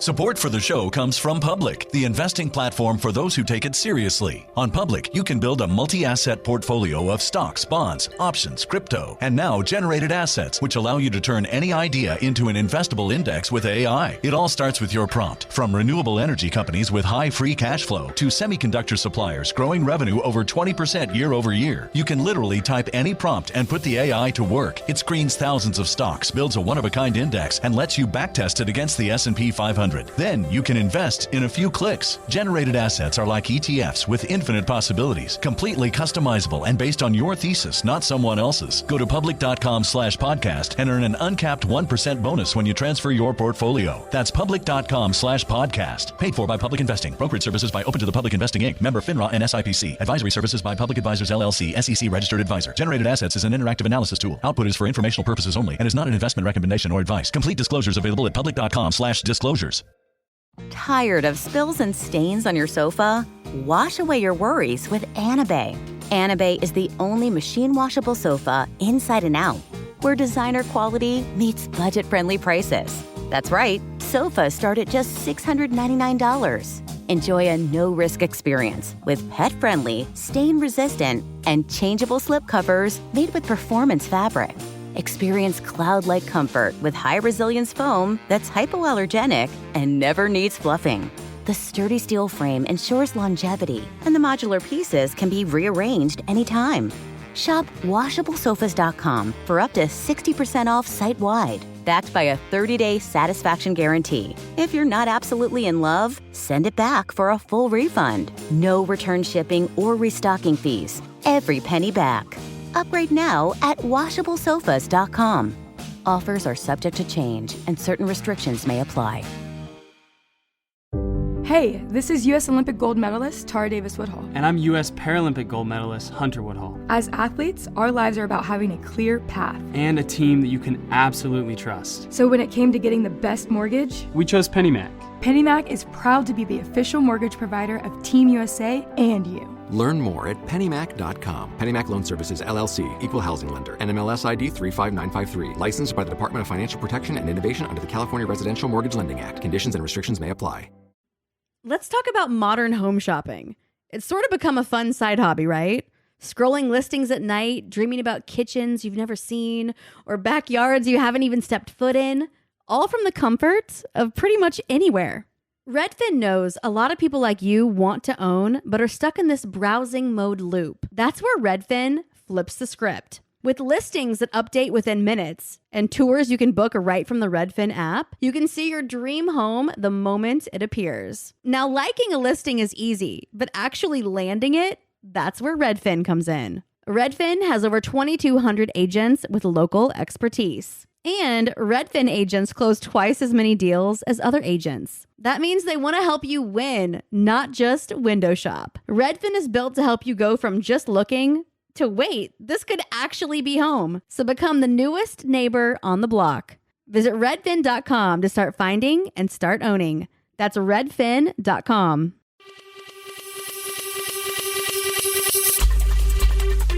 Welcome back to ejectoral dysfunction. Wait, that's the worst one yet. That's the worst one yet, folks. We did not think it could get worse, and yes, here we are. I knew it could get worse. Can always get worse. All quitting our jobs today.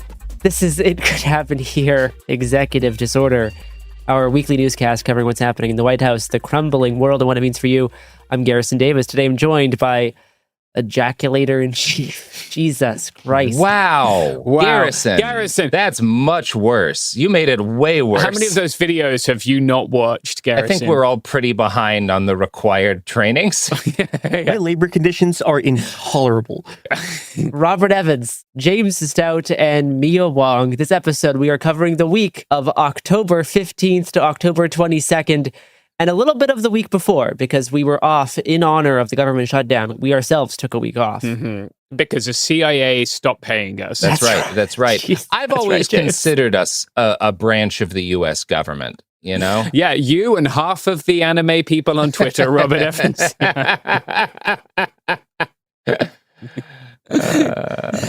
We're back. I don't know. It feels a little bit weird to be doing this White House Weekly episode, knowing that there's actually less White House than usual. There is. Trump has begun demolishing the East Wing of the White House to build a privately funded $250 million ballroom. Uh-huh. And I think we should all have a moment of silence for the East Wing. Oh, I was going to say a moment of celebration, because now James's people can finally shake hands with the United States government in destroying large portions of the White House. Yeah. Well, I saw it was a Volvo excavator too, so we also got the Swedes on board, I guess. Sure. Couldn't even find an American excavator. Sad. We don't make things in this country anymore. Yeah, that's because we're still waiting for the tariffs to get fully enacted. Mm-hmm, yeah. Once we get that Swedish tariff on. We are almost 4 weeks now into the government shutdown, and there's not really a clear end in sight.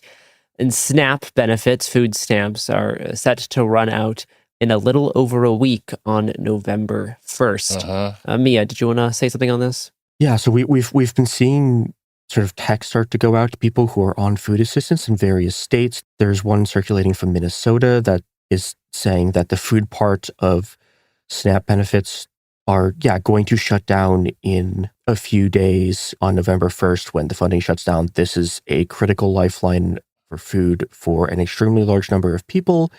And this is also coming in a period where food banks are already being stressed by just the other cuts to SNAP and other food assistance programs that have already taken place.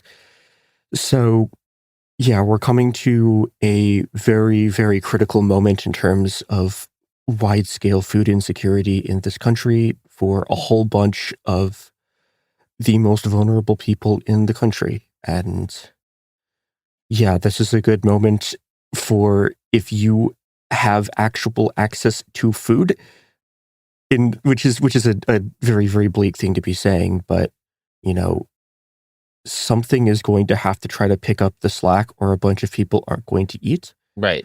And that's probably going to have to be us, because it's sure as fuck not going to be the government. Yeah. Well, and just the people's need to eat is inelastic. Yeah. Just to put some numbers on it, like SNAP in 24 was 41.7 million people, which is about 12% of the US population. Yeah. This is a massive cliff. I mean, it's particularly bad in certain states. For example, Oregon, where I live, is set to lose about 750,000 people's SNAP benefits. There are like 4 million people in the state. Yep. Yep. And it's also like those people are also disproportionately non-white and disproportionately queer and very disproportionately trans. Yeah.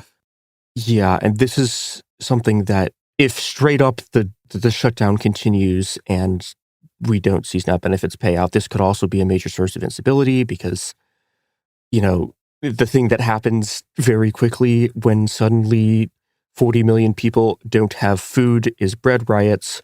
What is going to happen with that is deeply unclear, but we are heading into an extremely bleak time. If you're looking at predictors of violent instability in countries, mass starvation is about top of the list. Yeah. Yep. Particularly bread riots usually are, in sort of the modern era, happens with 200 or 300% increases in food prices, usually as a result of sort of IMF structural adjustments. But if there was going to be another one, this would be it. Yeah. Yeah. So it's worth sort of being prepared on both ends in terms of feeding people and also, with whatever was going to happen with this cuts out. Yeah. Meanwhile, during all of this, during the shutdown and during SNAP's ticking clock, Trump wants his Justice Department to pay himself $230 million in compensation for damages coming from past investigations into him. Seems fair. Trump claims that he will give this money to quote-unquote charity. Seems real. Unclear what that means, what charity that will be, how that will really qualify as a charitable donation. But he is currently seeking $230 million of government money to be paid back to himself. In the end, it will be him making the final call on this, which he says he feels strange about. Okay, well, it's good. He's an honest man, you know? That's great, yeah. Yeah, we've just fully entered the looting the storehouses part of the regime. Yeah. They're taking a very British approach. Looting is putting this too mildly. Yeah. Did any of you see the article about the plans to let AI companies apply to get old weapons-grade plutonium to fuel the nuclear reactors? Seems good. Seems fine. That's what I trust Sam Altman with, is weapons-grade plutonium. I feel like he's going to use that safely. Hopefully the AI bubble collapses before they get weapons-grade plutonium. Hopefully. You know what a great attitude to approach having weapons-grade plutonium is? Move fast and break things. Yeah. Oh, God. This is great. It's this week we're announcing the start of Quds Force AI. Yeah, there we go. Bring it on. Oh, God. Breaking news. U.S. sanctions have been placed against two of Russia's largest oil companies in an effort to pressure the Ukraine-Russia peace deal, which Putin just backed out of negotiations from, as there was plans for him and Trump to meet. So that just happened. Sexy. Not sexy. So I think one of the first things we want to cover right now, just because this is maybe the number one thing I'm seeing people talk about on social media right now, is there have been articles written about ICE's new weapons budget. Famously, their budget is increased by something like 700%. A huge amount of that's being spent on, bonuses in order to get people to join, cash payments and whatnot, as well as retention bonuses. But a lot more of it's being spent on weapons. And right now, the number one thing I'm seeing people freak out about is the supposed idea from these documents that ICE is purchasing guided missiles and chemical weapons. I have heard people say this is ICE, which is obviously Trump's SS, making their own Waffen SS, which were the armed units of the SS. I'm seeing a lot of shit like this spread. And as James is going to tell you, none of that's true. Yeah. I mean, the fact that ICE has a massive increase in budget and is buying a shitload of weapons is true, but they're not guided missiles. ICE doesn't have heat-guided missiles. Yeah, we're not getting a Death's Head ICE unit. Come on. At the next Canal Street ICE raid, they're going to be launching heat-seeking missiles into Chinatown. Sure. I'm not saying this isn't a problem, but it's not what people are saying it is. Yeah, sorry, James. All right. The source for this claim is a Substack page called Popular Information, run by a guy called Judd Legum. And he has claimed in this piece, I'm just going to quote, that ICE has purchased, quote, chemical weapons and, quote, guided missile warheads and explosive components. I guess the main thrust of the piece was looking at the fact that ICE spent $9 million on Geissele AR pattern rifles. Border Patrol spent more than twice that. He appears to have missed that in his reporting. This reporting is extremely dishonest, to put it mildly. It's either deliberately misleading or massively incompetent. The piece in question doesn't link to the individual contracts, which, like, on the face of it, it's bad form, right? If you're going to be talking about contracts, these contracts are in the public domain, just link to them. The piece doesn't do that. I went on usaspending.gov and I filtered by contracts that have been awarded by ICE. I gave a date range, the date range that pertained to the things being discussed in the article. And then I filtered by the product or service code for chemical weapons and guided missile warheads, right? Two different product or service codes. Product or service codes are like these 4-digit codes that exist in federal procurement, right? To put things into buckets, basically. And I found the contracts. The contract very clearly states the guided missile, quote unquote, contract. The contract with the guided missile product or service code very clearly states it is for multiple distraction devices. Yeah. It's a contract with a company called Quantico Tactical. I did call them yesterday, something that, again, any competent reporter should do before publishing a piece that does not appear to have been done by the Substack guy. They gave me an email I sent an email more than 24 hours ago requesting comment or clarification. I didn't receive a response at the time of us going to press. If I hear back from them before we release this, I will let you all know. The chemical weapons, it was OC spray. It was pepper spray. Yeah. Right. And a distraction device, by the way, folks, this is something like a sonic grenade, which sounds crazy, but it's a grenade that makes a loud noise to distract people. It's a banger. A flashbang is also a distraction device when used the way that they use in riots. You know, it's a little bit of a different thing when you're using one to like breach bang and clear a door or something. But like when you're throwing a flashbang at a riot, it's a distraction device because the goal is you've got a bunch of people moving towards an area you want to stop them from. You distract them by an explosion, you know? Yeah, and it's distracting. Yeah. It's also, and this is, you know, one of the frustrating elements about this is that ICE has been using a whole bunch of these to blow down people's doors. And it's really horrible. These are problems. It's problems that they're buying all this. And no one is talking about it because everyone's focused on this. When James put up their initial research just on Blue Sky and Twitter, I shared it, and people were like, it's still a problem they've got that they're buying all these new weapons. Do you not care about? Yes, I care about that. You're not talking about that. Yeah, we care about You're the talking truth. about a fantasy.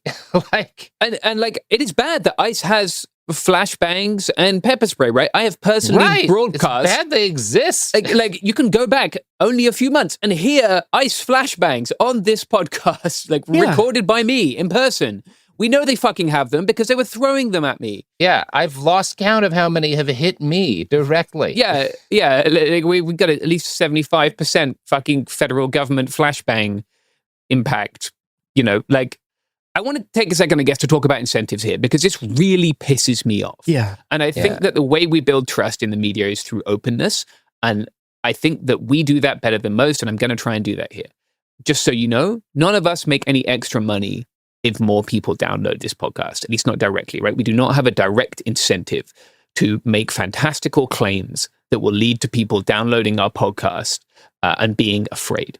That is not true for people who have these Substack outlets, right? Let me clarify.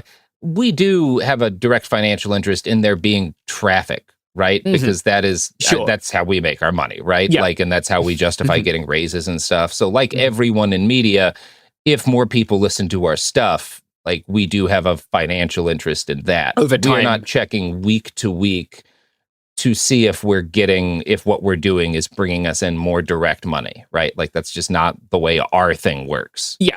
And when people are on their own, they're doing these Substack outlets, there is a very real incentive to do that, right? We also have a team here. We fact check each other. We do our best. We fuck up sometimes. Yeah, we fuck up sometimes, but we're honest about it when we do, right? We acknowledge it. Mm-hmm. Yeah, we acknowledge when James makes mistakes. Thank you, guys. You're the least mistake person here. I'm just being an asshole. Extremely careful about that shit. I've stood on my fucking pedestal enough about this, but yeah, it's bad, right? That things that ICE are buying, that ICE is really buying, are semi-automatic ARs, more clocks, a lot of soft body armor, red dot sights, quote-unquote crowd control munitions, right? Yep. It's the sort of spending you'd see from a special forces unit that are very not special, like police agency, right? Like they're just spending like they have an open checkbook. Mm-hmm. ICE is continuing to buy the same weapons with which they have been hurting people the entirety almost of the 21st century. And they're hurting more people now and will be hurting even more people in the future because they will have even more money. And that's bad. And you don't, what would they even do with a guided missile? Yeah, it doesn't make sense on the face of it. It's 61 grand. Yeah. The fuck do you think you're getting for 61 grand from a company in Quantico? Have you tried buying guided missiles in this economy, people? It's just ludicrous, man. What the fuck they think they're going? Like Tomahawk, I don't know, like a strawberry picking facility? It's ludicrous. It's fucking ridiculous. A chemical weapon? I mean, we could talk about Substack and there being fucked up things about the company, but honestly, I think that I don't think it's overstated, but I think people focus on that to the extent of which of them aren't? Yeah. Where's the non-Nazi social media company that has any kind of reach, you know? Yeah. But that's really not even the point I care to make. What I will say, the problem here is not even just that when people are working for an audience like that, where week to week however many people are donating and whatnot kind of can incentivize you to follow certain rabbit holes and push certain things. I think one of the bigger problems is that what you have is a generation of the most talented and successful journalists in terms of their skill at like writing and their ability to build an audience that follows them. Those people have all moved to a platform where they by default don't have an editor. Yeah. And like every journalist worth their salt, I've had my fights and frustrations with editors at a variety of publications. And sometimes they're annoying, and sometimes editors suck, and sometimes publications, a big part of what they're doing is just trying to water down your shit. Yeah. But that's not the only thing editors do. A major thing editors do is point out, hey, I get that you're really into this, and I get that you find this compelling, but as an objective observer, I'm seeing this hole and this hole and this hole, and you need to, for example, call these people and make sure that this, because it doesn't look like this is actually a guided missile. It looks like somebody just fucked up putting in a code. Yeah. We need to check on this so we can state it to a point of certainty. That's what an editor should be doing, right? Yeah, even if they're responsible journalists, like I wouldn't have submitted that piece to an editor without having checked that first. Like, sure, it took me 5 minutes to call them. I should add that the PSCs in question for grenades and warheads are 1 digit different, right? Again, right, which is what happened here. It certainly looks that way. Yeah, yeah, and again, this is why part of how responsible journalism is supposed to work is that you never have just one eye on a story. Because every journalist will inevitably miss things if you're doing that, right? That's why you are supposed to. The idea is to have multiple eyes on a thing so that, oh, hey, it looks like you skipped over this. Or, hey, it just occurred to me, I have this question that is not being answered. And you make a couple of phone calls, throw in another sentence, and then that's a thing that we're answering, a thing we're accounting for. And if you don't have that, the work isn't as good. Yeah, no. Look, I'm not saying there are not things to be afraid of. There are. No one's saying that, yeah. But I want people to be afraid of the right things. Like, they're not going to halabja people. I don't think we're really going to be safe until there's an Iron Dome over every Home Depot. Garrett and I've been saying that for years, but that's also because I would like to start a limited missile war against the Home Depot Corporation. But I've been taking Lowe's money for years. Yeah, on behalf of Lowe's. Yeah, I'm on Team Ace Hardware, so I'll see you on the battlefield, Robert. At least we don't have any Harbor Freight people here. I'm actually a massive Harbor Freight guy. He just does have Harbor Freight vibes. It's like literally behind me. I mean, the nice thing about Harbor Freight is buying one thing and then returning it exactly 11 months after buying it once you've broken it and just having a perpetual whatever. Yeah. Everything that I bought from Harbor Freight has started smoking. Everything breaks that you buy from Harbor Freight, but the return policy is amazing. Yeah, the question is, will it break before or after you've used it enough to justify buying something more expensive? And the answer is yes. James, can you do a product and service code ad break, ad pivot, sure. Based on your investigation here? And Adam, you can keep this in. You can show them how the sauce is made here. Yeah, this just in terms of honesty. Here we go. Okay, right. Give me a second here. Got to think of something good. You fucked it. I was just going to do talking products and services, and you ruined it, Garrison. If you are in the market for a distraction device, guided warhead, or chemical weapon, let's hope that you get an advert for one of those in this commercial break. That's right, people.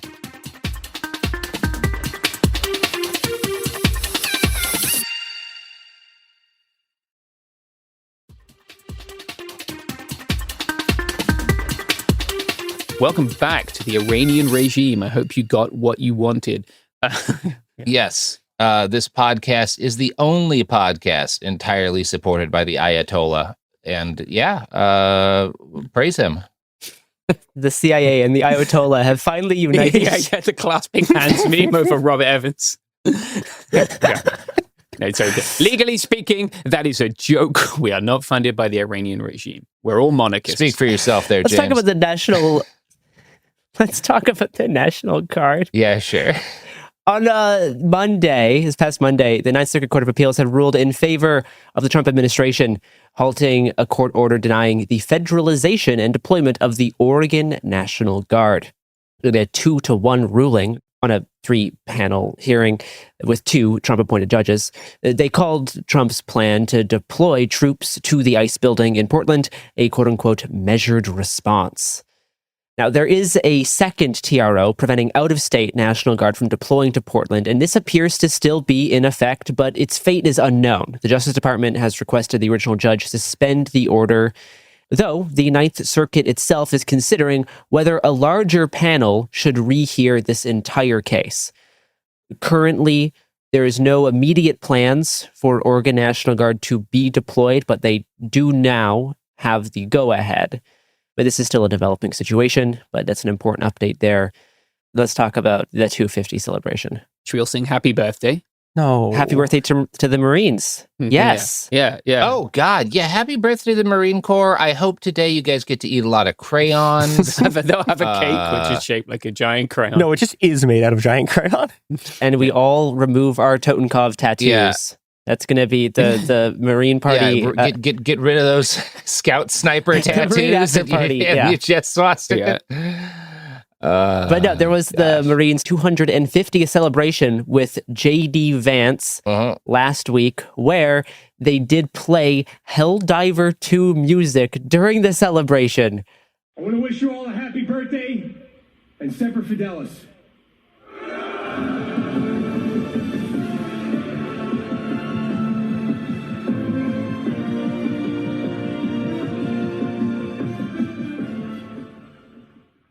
I'm still not clear what Helldiver is. Helldivers is a satirical video game that satirizes a fascist military that fights for quote-unquote democracy against other so-called fascists. Sorry, managed democracy, very important.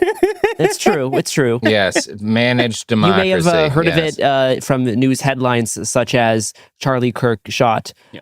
But it's basically like playing Starship Troopers music over the Marine Corps celebration party. That's kind of the caliber we're operating in here. Yeah, thank you for bringing that to my generational understanding. There you go. Yeah, appreciate it.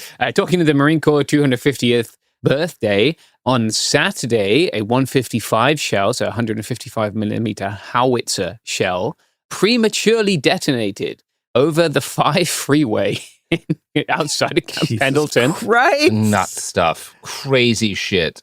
Damaging a cop car that was assigned to J.D. Vance's security detail. It was literally as soon as they started talking about how Trump wanted to shoot a missile into fucking Camp Pendleton, and like immediately, they fuck up and blow up a car attached to fucking the vice president's security detail. Amazing stuff.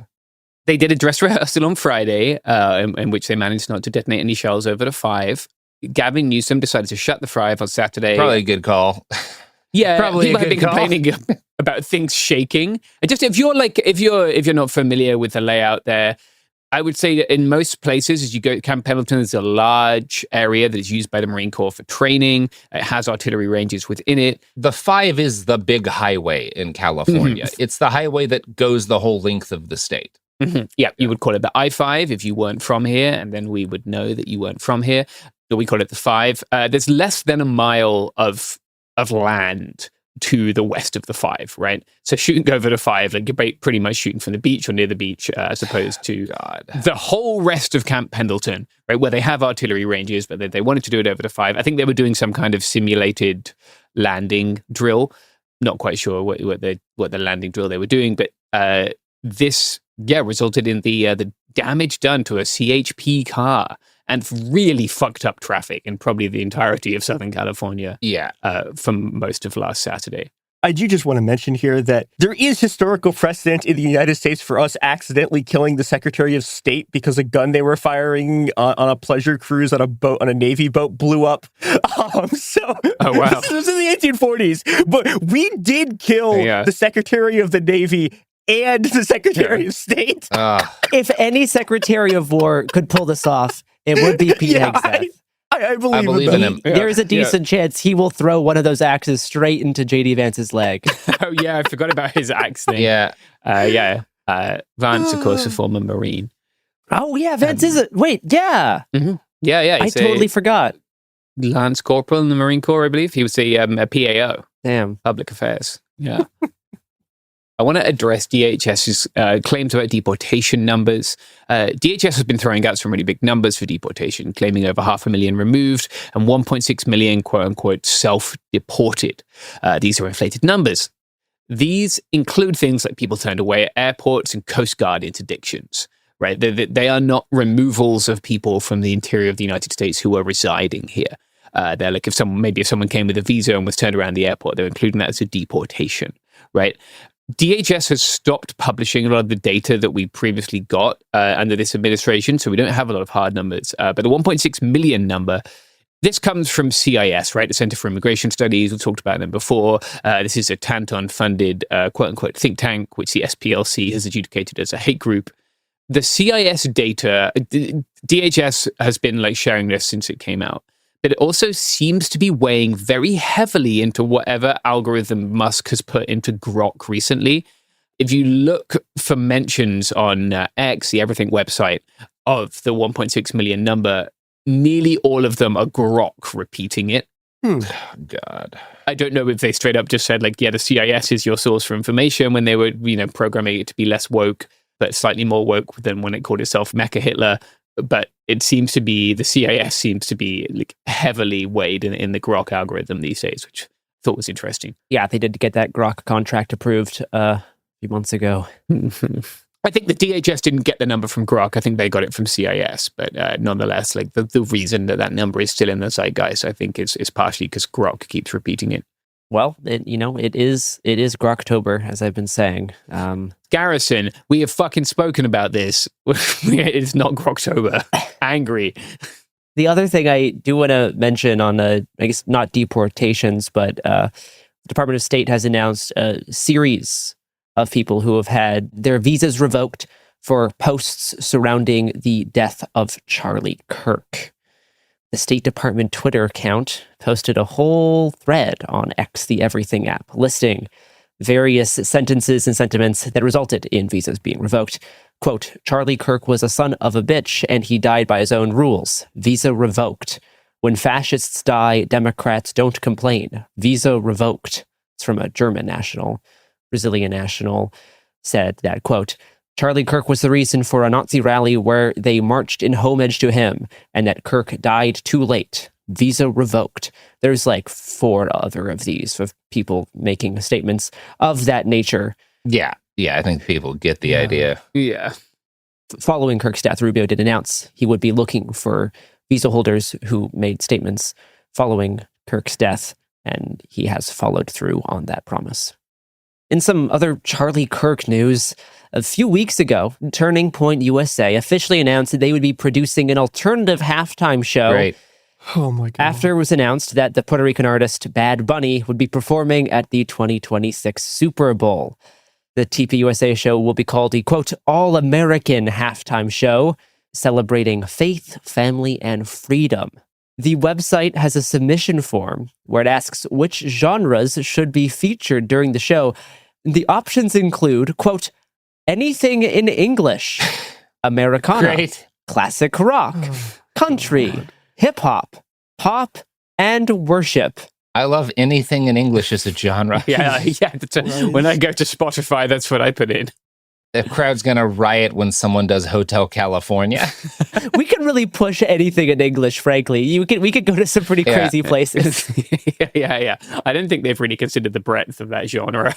I will say how they could get me back on board is if in addition to a separate halftime show, they had a separate Super Bowl in which Ben Shapiro faces off alone against the Philadelphia Eagles. Oh, that would be so fun. Yeah. I would let Ben Shapiro bring some friends. No.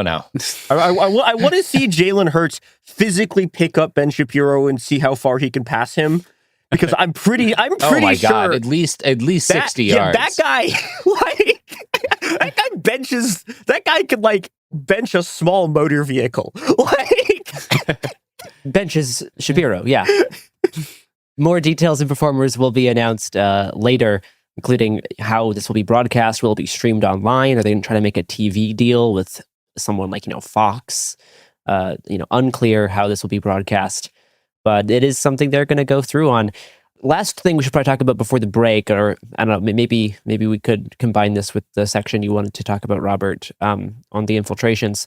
But right after our executive disorder episode from 2 weeks ago, literally like hours after, on October 8th, right-wing influencers gathered at the White House to discuss with Trump and cabinet members their theories and harrowing stories of Antifa at this big Antifa roundtable. Yeah. I'm going to play a short clip, like a few seconds, from Jack Posobiec. Yeah, get in there. Oh. Noted far-right extremist and poster, Jack Posobiec. Certainly noted poster. The Pizzagate guy. Yeah. Antifa is real. Antifa has been around in various iterations for almost 100 years in some instances, going back to the Weimar Republic in Germany. I wonder why it went back to the Weimar Republic in Germany. Yeah, what else was happening at that time in Germany? It's very interesting you say that, Jack. Very interesting, Jack. Uh-huh. What other opinions do you have on Weimar Republic, Jack? Yeah. So this is worrisome, right? The fact that these idiots are getting to speak this close to power about their theory, which is basically that everyone they don't like or who has said anything they don't like is part of a terrorist organization and should be put in prison or executed. Like, that's the gist of what all of the people at that round table believe. A whole bunch of post-millennial people, and that whole genre of right-wing Antifa journalist pseudo-journalistic. Yes. Everyone I don't like equals terrorist. Yeah. Yes.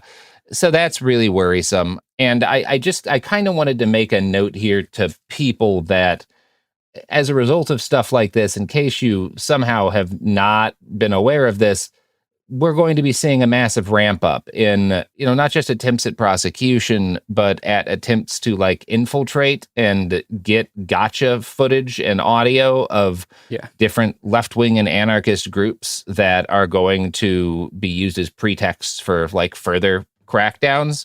I would say it's just a time to be aware of that and be aware of the fact that anytime you are speaking or at a public event where other people are speaking, you should assume that that's being recorded and that people will be pulling out the worst parts they can from it and trying to use that to destroy people's lives. Yeah. And I bring that up because there's been a couple of that just really broke today, some potentially pretty high-profile examples of this. One of them is that at a panel for Firestorm Books, they had a speaker, a guy named Eric King, who was convicted of a firebombing. He's a left-wing activist. He spent almost 10 years in prison, had a horrific time in prison. I mean, just abused by the system in some of the worst ways possible, and is finally out. Yeah. And Eric did a talk at Firestorm Books, and he made basically his statement that activists need to hurt them where it counts, saying we can force them to shut the fuck up when it hurts their wallet enough, or you can find other ways to hurt them. Now, that's not saying anything inherently illegal. Again, he starts it by saying we can force them to shut up when it hurts their wallet enough. That's talking about boycotts and stuff. Yeah. But the phrase other ways to hurt them is vague enough that it's pretty easy for these guys to cut stuff out. And I'm looking at a post by quote unquote investigated analyst for the Manhattan Institute, Stu Smith, who's framing this as known Antifa firebomber calls for escalation. And again, that's not necessarily an accurate look at what Eric was saying, but it's easy to pull stuff out like this from something like what appears to have been a fairly open Zoom call that, is not hard for someone to get into and record and pull something out of to try and make the case that someone like Eric should be back in prison, or that Firestorm Books is a party, providing material support to an extremist organization. And what I'm not trying to do is say and so people should not talk and gather in public because they're going to be doing this. But you need to be aware that anything said at something like this that's in any way open, and even if you try to make it kind of more closed than this, they will try to get people in. This is something that is increasingly going to happen. And so people just need to be, you can't just kind of hope that they're not paying attention. You have to be aware of the fact that they're out there and they're going to be trying to infiltrate any sort of thing like this they can to get pretexts for further crackdowns. And another recent example of this, Frontlines TP USA, which is Turning Point USA's I mean, it's their version of the actual Frontline journalism show, but they did an investigation where they went undercover to the Oakland and Seattle anarchist book fairs, right? And again, there's nothing wrong with doing those book fairs. I'm sure what they're doing here is pulling whatever quotes they could grab from people that sound bad out of context and using them to try to make the case that, again, these are violent extremist events that need to be cracked down on. And I will reiterate, I'm not saying don't do book fairs. I'm not saying don't show up at events like this. I'm saying if you show up, be aware that stuff like this is going to be happening, that there are going to be people recording, that there are going to be people trying to find what they can to destroy people who are at these events, and that's something that needs to be in your threat model, right? In terms of how you dress when you go there, how visible you are, and what you're willing to say around people, right? Among other things, I guess what I'm saying is there's some jokes you shouldn't be making in public at events like this unless you want there to be a high risk of it coming back to bite you in the ass. Yeah, I think that's perfectly reasonable. Yep. During the Antifa roundtable panel, this guy named Seamus Bruner. Seamus. It says Seamus, guys. Jesus. It says Seamus. that is, it sure doesn't. Yeah, Garrison, we're going to have to stop you right there. That's a Seamus. It says Seamus. The director of research at the Government Accountability Institute discussed his theory of how a network of NGOs are funding Antifa. This is a longer clip, but I think it's important to look at how they are approaching this, like how they are approaching this Antifa as an organization. This is not just a story about violence and chaos, as you alluded to, Mr. President. This is a money story. And at the Government Accountability Institute, my colleague and I, Peter Schweitzer and our team, we followed the money, and we followed it to the top of what we call the protest industrial complex, Riot Inc., and we found a network of NGOs. It's not just the Soros network, the Open Society network, it's other funding networks, the Arabella funding network, the Tides funding network, Neville Roy Singham and his network, Foreign Cash, and it's also big left-wing funders. Some of them are not citizens of this country. Mr. Hans-Jörg Wyss of Switzerland. They're pouring money into this entire ecosystem. And so I want to share 3 money facts with you about what we call Riot Inc. Number one, like any corporation, Riot Inc. has many divisions. It doesn't just have the Antifa boots on the ground division. It has PR divisions. It has marketing divisions. It has a very well-funded legal division to get these boots on the ground back on the streets as quickly as possible. But it does have those investors that I mentioned. Number two, we have identified dozens of radical organizations, not just the decentralized Antifa organizations, but dozens of radical organizations that have received more than $100 million from the Riot Inc. investors. These would be the lawyer groups. These would be the groups that advocate for calling good, honest Americans fascists, etc. And then 3, I think the most shocking thing is that we have found that more than $100 million in U.S. taxpayer funding has flowed into these funding networks, including at least $4 million to these very groups themselves, not just Antifa types, but there was an event in Atlanta called Stop Cop City. Over 60 rioters were charged with domestic terrorism.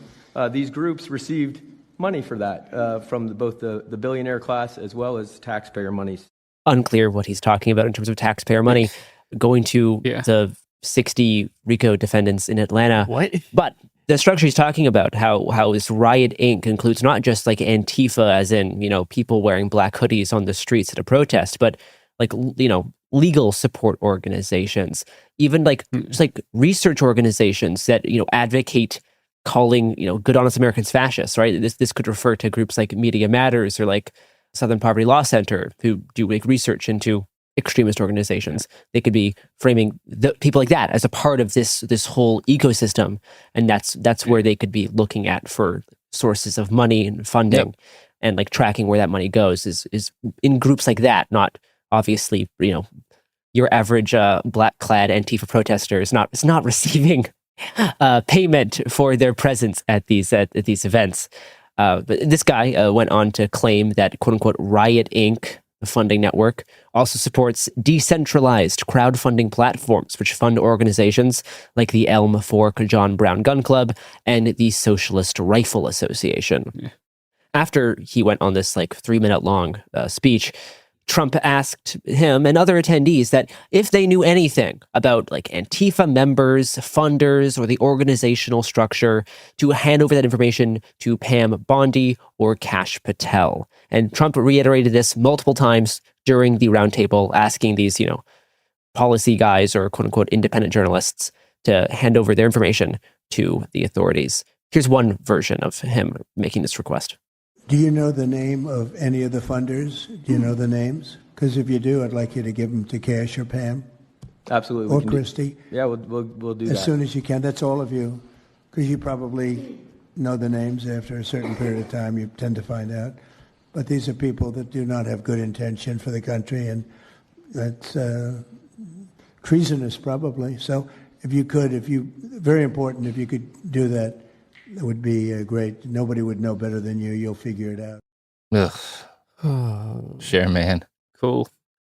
During this roundtable, Pam Bondi, the Attorney General, reiterated how Antifa should be treated like an organized criminal gang and that law enforcement are going to, quote unquote, take the same approach as it does handling foreign drug cartels. As a side note, the United States has... Maybe that's what those guided missiles... has repeatedly launched missiles at what it claims are boats associated with foreign drug cartels. I'll just say we have an episode next week about the ongoing drone campaign in the Caribbean. Speaking of funders, here's some of our... for the Central Intelligence Agency. Uh-huh.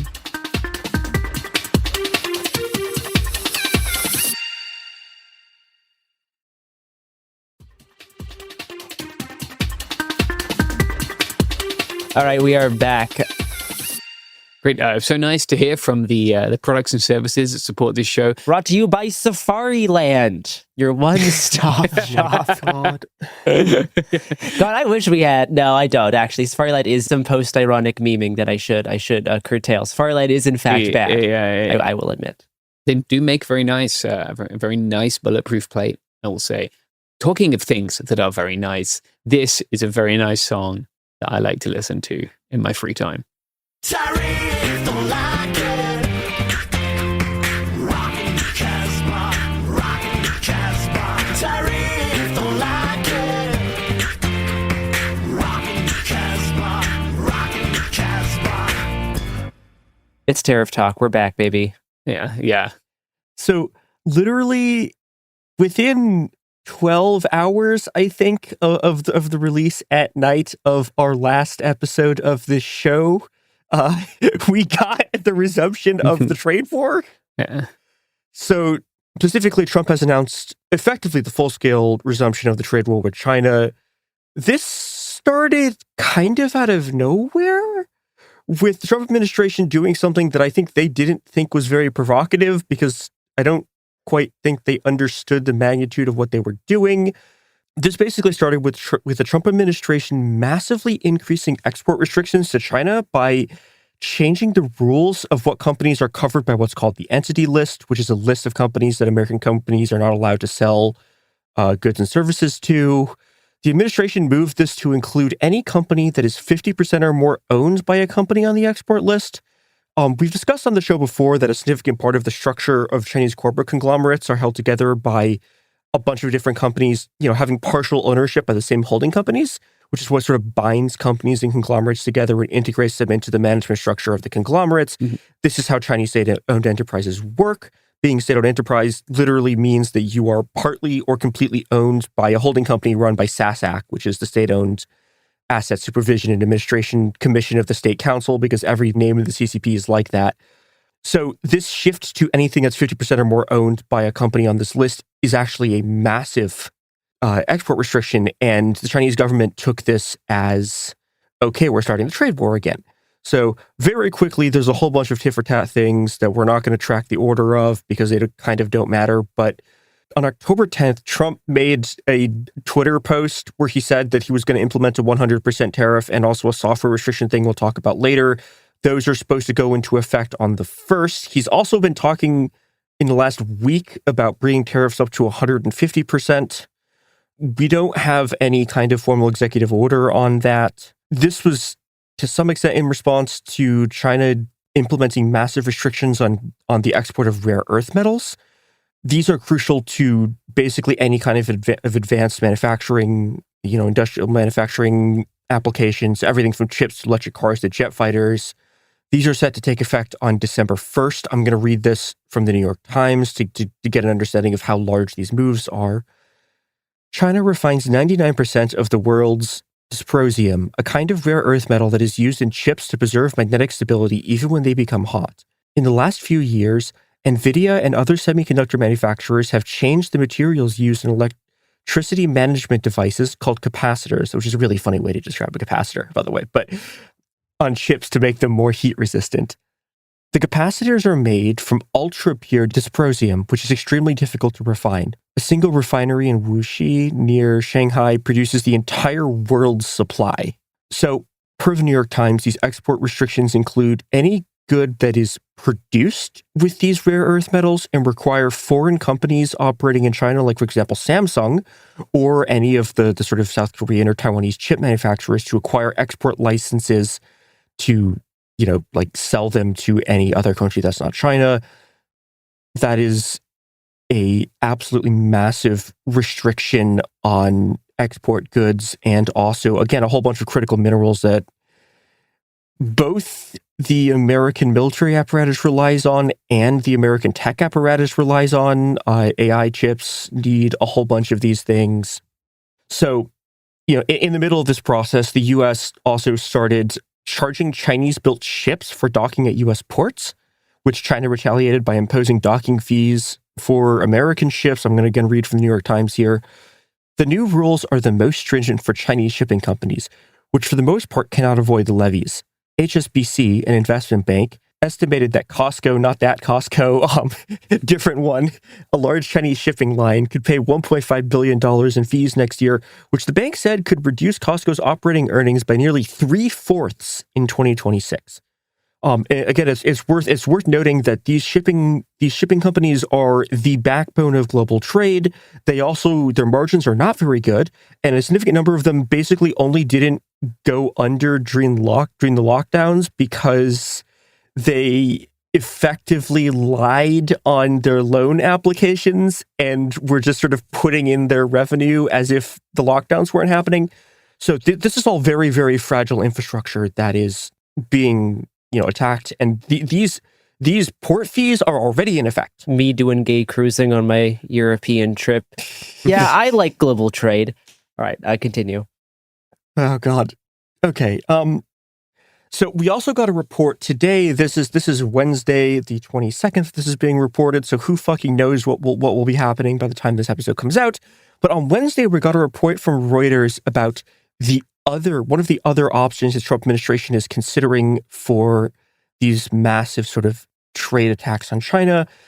So I said earlier when I talked about the 100% tariff, Trump also mentioned a software export ban.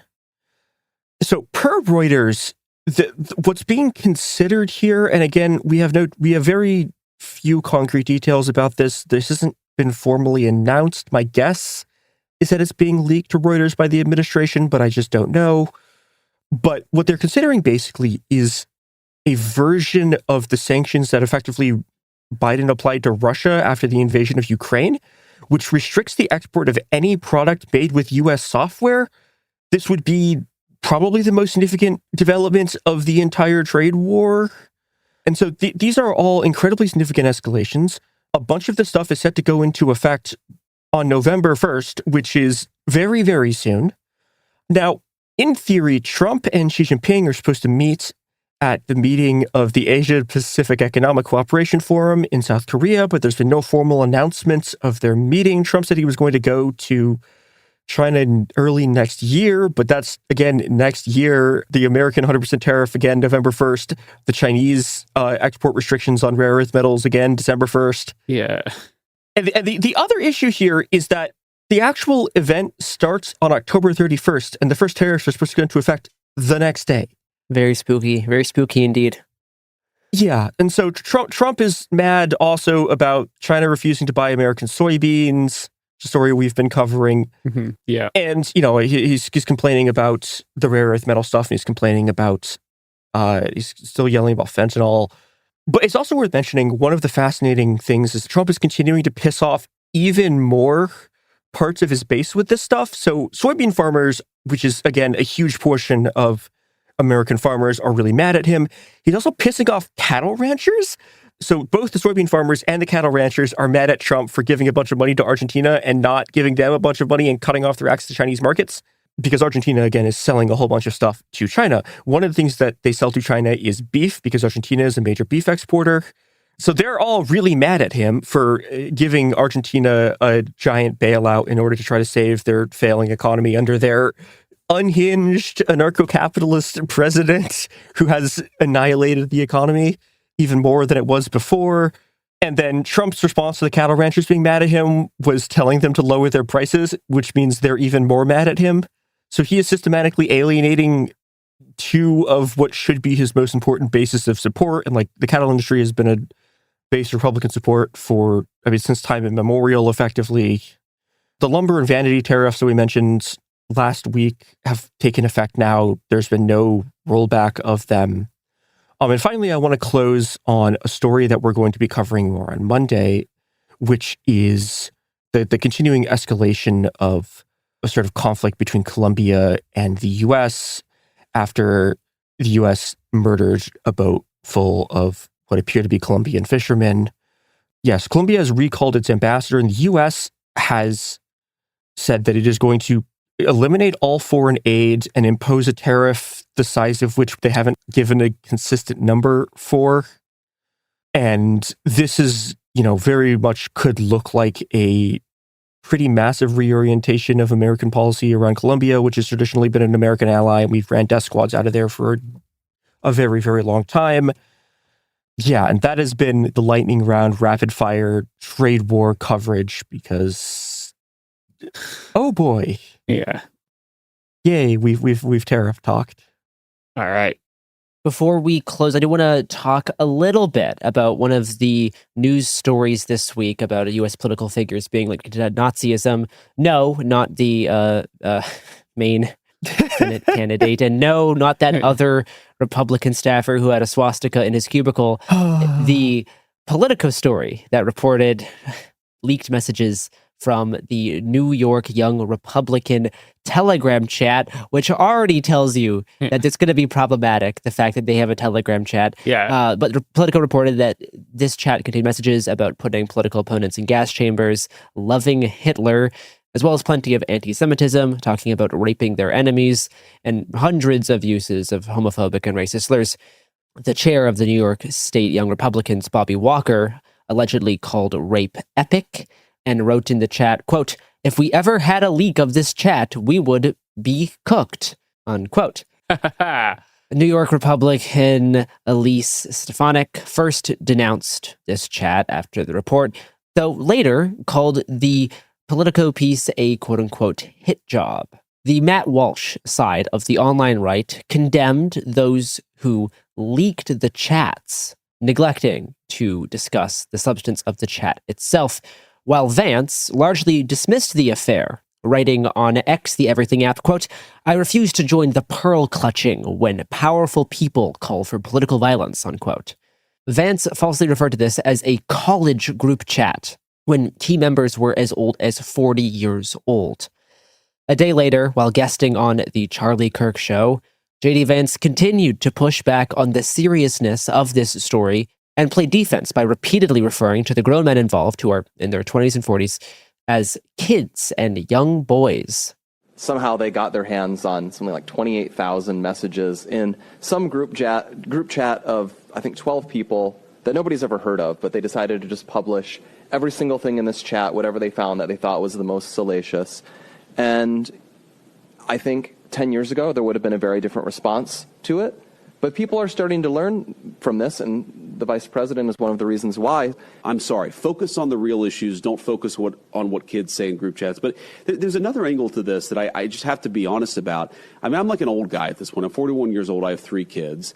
I grew up in a different world, right? Where not most of the stupid things that I did when I was a teenager and a young adult, they're not on the internet. Like, I'm going to tell my kids, especially my boys, don't put things on the internet. Like, be careful with what you post. If you put something in a group chat, assume that some scumbag is going to leak it in an effort to try to cause you harm or cause your family harm.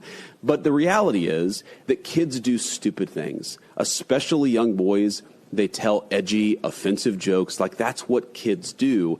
And I really don't want us to grow up in a country where a kid telling a stupid joke, telling a very offensive, stupid joke, is cause to ruin their lives. And at some point, we're all going to have to say, enough of this BS. We're not going to allow the worst moment in a 21-year-old's group chat to ruin a kid's life for the rest of time. That's just not okay. Like, we live in a digital world. This stuff is now etched in stone online. We're all going to have to say, you know what? No. We're not doing this. We're not canceling kids because they do something stupid in a group chat. And if I have to be the person who carries that message forward, I'm fine with it. Right. Once again, most of these guys are like in their 30s. These guys are adults. Yep. The New York Young Republicans is not a whole bunch of kids. These are young in political years, because everyone who runs the country is quasi geriatric. Self-proclaimed theocratic fascist Matt Walsh said, quote, "The right doesn't stick together. That's our biggest problem by far. Conservatives are quick to denounce each other, jump on dog piles, disavow, attack their allies. I said a few weeks ago that we all need to band together in the wake of Charlie's death, and the answer I got back from a lot of people on the right was basically no. Well, okay then, guys, we'll just lose instead. The left will keep up the united front and defend their guys no matter what, while we keep throwing each other to the wolves at every opportunity. Great plan," unquote. Shapiro did beef a bit with Walsh on one of their Daily Wire group podcasts regarding the substance of these chats. Shapiro did seem more concerned at the growing anti-Semitic and Nazi-fascistic element of the Republican Party, whereas Walsh does not care about that at all. Yeah. Not a problem for him. Not a problem for self-proclaimed theocratic fascist Matt Walsh. Yeah. So that's one side of this whole political story that I wanted to talk about. You should just read the Politico piece. I'm sure lots of people have. It got pretty popular a few days ago.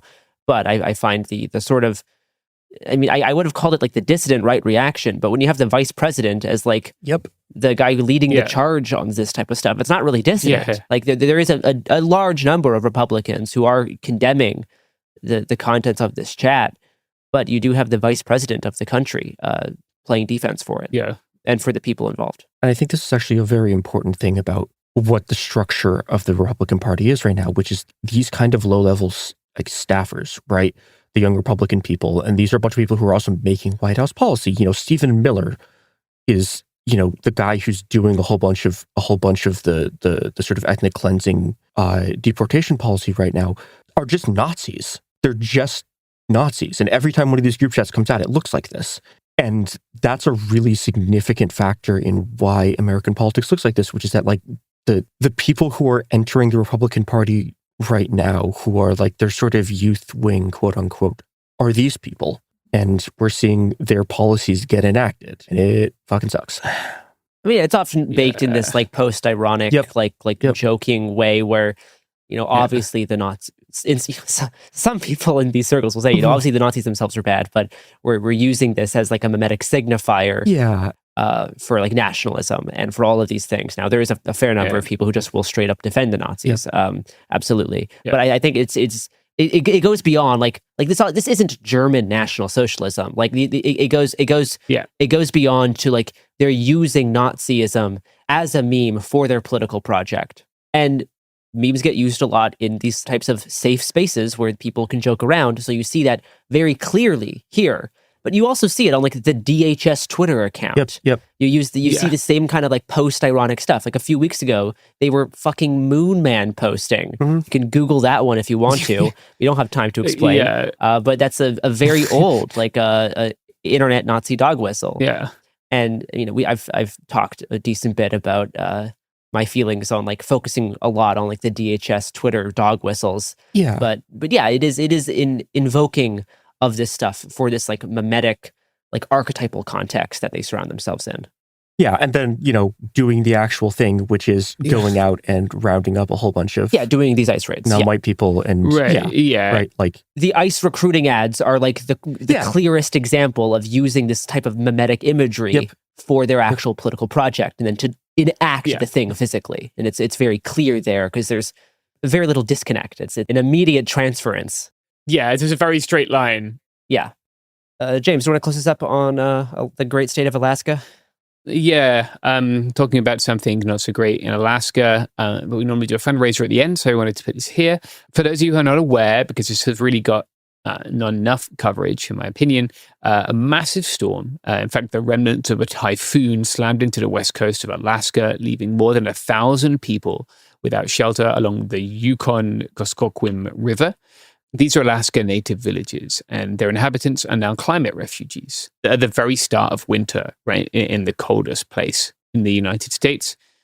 These villages are very remote. I spent some time earlier this year in an Alaska native village, not here in the interior, just in the Gwich'in territories, but these guys are really only accessible by small planes or by boats, which will make their recovery even harder. Right. They're people who have lived by the ocean or by the river for as long as people have lived in the Americas, tens of thousands of years. Right. A few months ago, the Trump EPA canceled a $20 million grant for flood protection, which would have covered Kipnuk, one of these villages. Kipnuk now functionally doesn't exist. Houses were torn off their foundations. Right. There are multiple videos of people's whole houses floating away. It's not just an instance of neglect or even a single failure here. It's an example of decades of ignoring the voices of indigenous people, especially Alaska natives, when they tell us that the climate crisis is real and that it's already here, right? When the media looks at climate change, they tend to want to look at data they can measure in terms of numbers, right? According to the model of Western science. But I would argue that the experience of indigenous people who have lived on the land for as long as human beings have lived anywhere on this continent and have watched the changes and seen this disaster unfold should be a warning to all of us that the climate crisis is already here. I reached out to some Alaska Native friends to ask where to donate, and they shared a page which will be in the show notes for the show. So if you're able to help, I think that's a very important thing to do. Recovery for these people with this federal government, with being as remote as they are, will be horrifically difficult. Right now, many of them are living in Anchorage, right? Like I said, they're going into the winter and then they don't have a place to live. It's an unmitigated disaster. So if you're able to help, I think it would be very much appreciated. Before I go, I will say that if you would like to email us, you can use our Proton mail address, coolzonetips@proton.me. If you send from a Proton mail address, then it's encrypted from one end to the other end. We reported the news. We reported the news.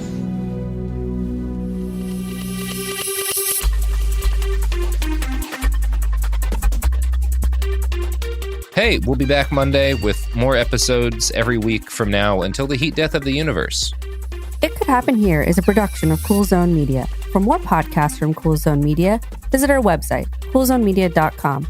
Or check us out on the iHeartRadio app, Apple Podcasts, or wherever you listen to podcasts. You can now find sources for It Could Happen Here listed directly in episode descriptions. Thanks for listening. Tired of spills and stains on your sofa?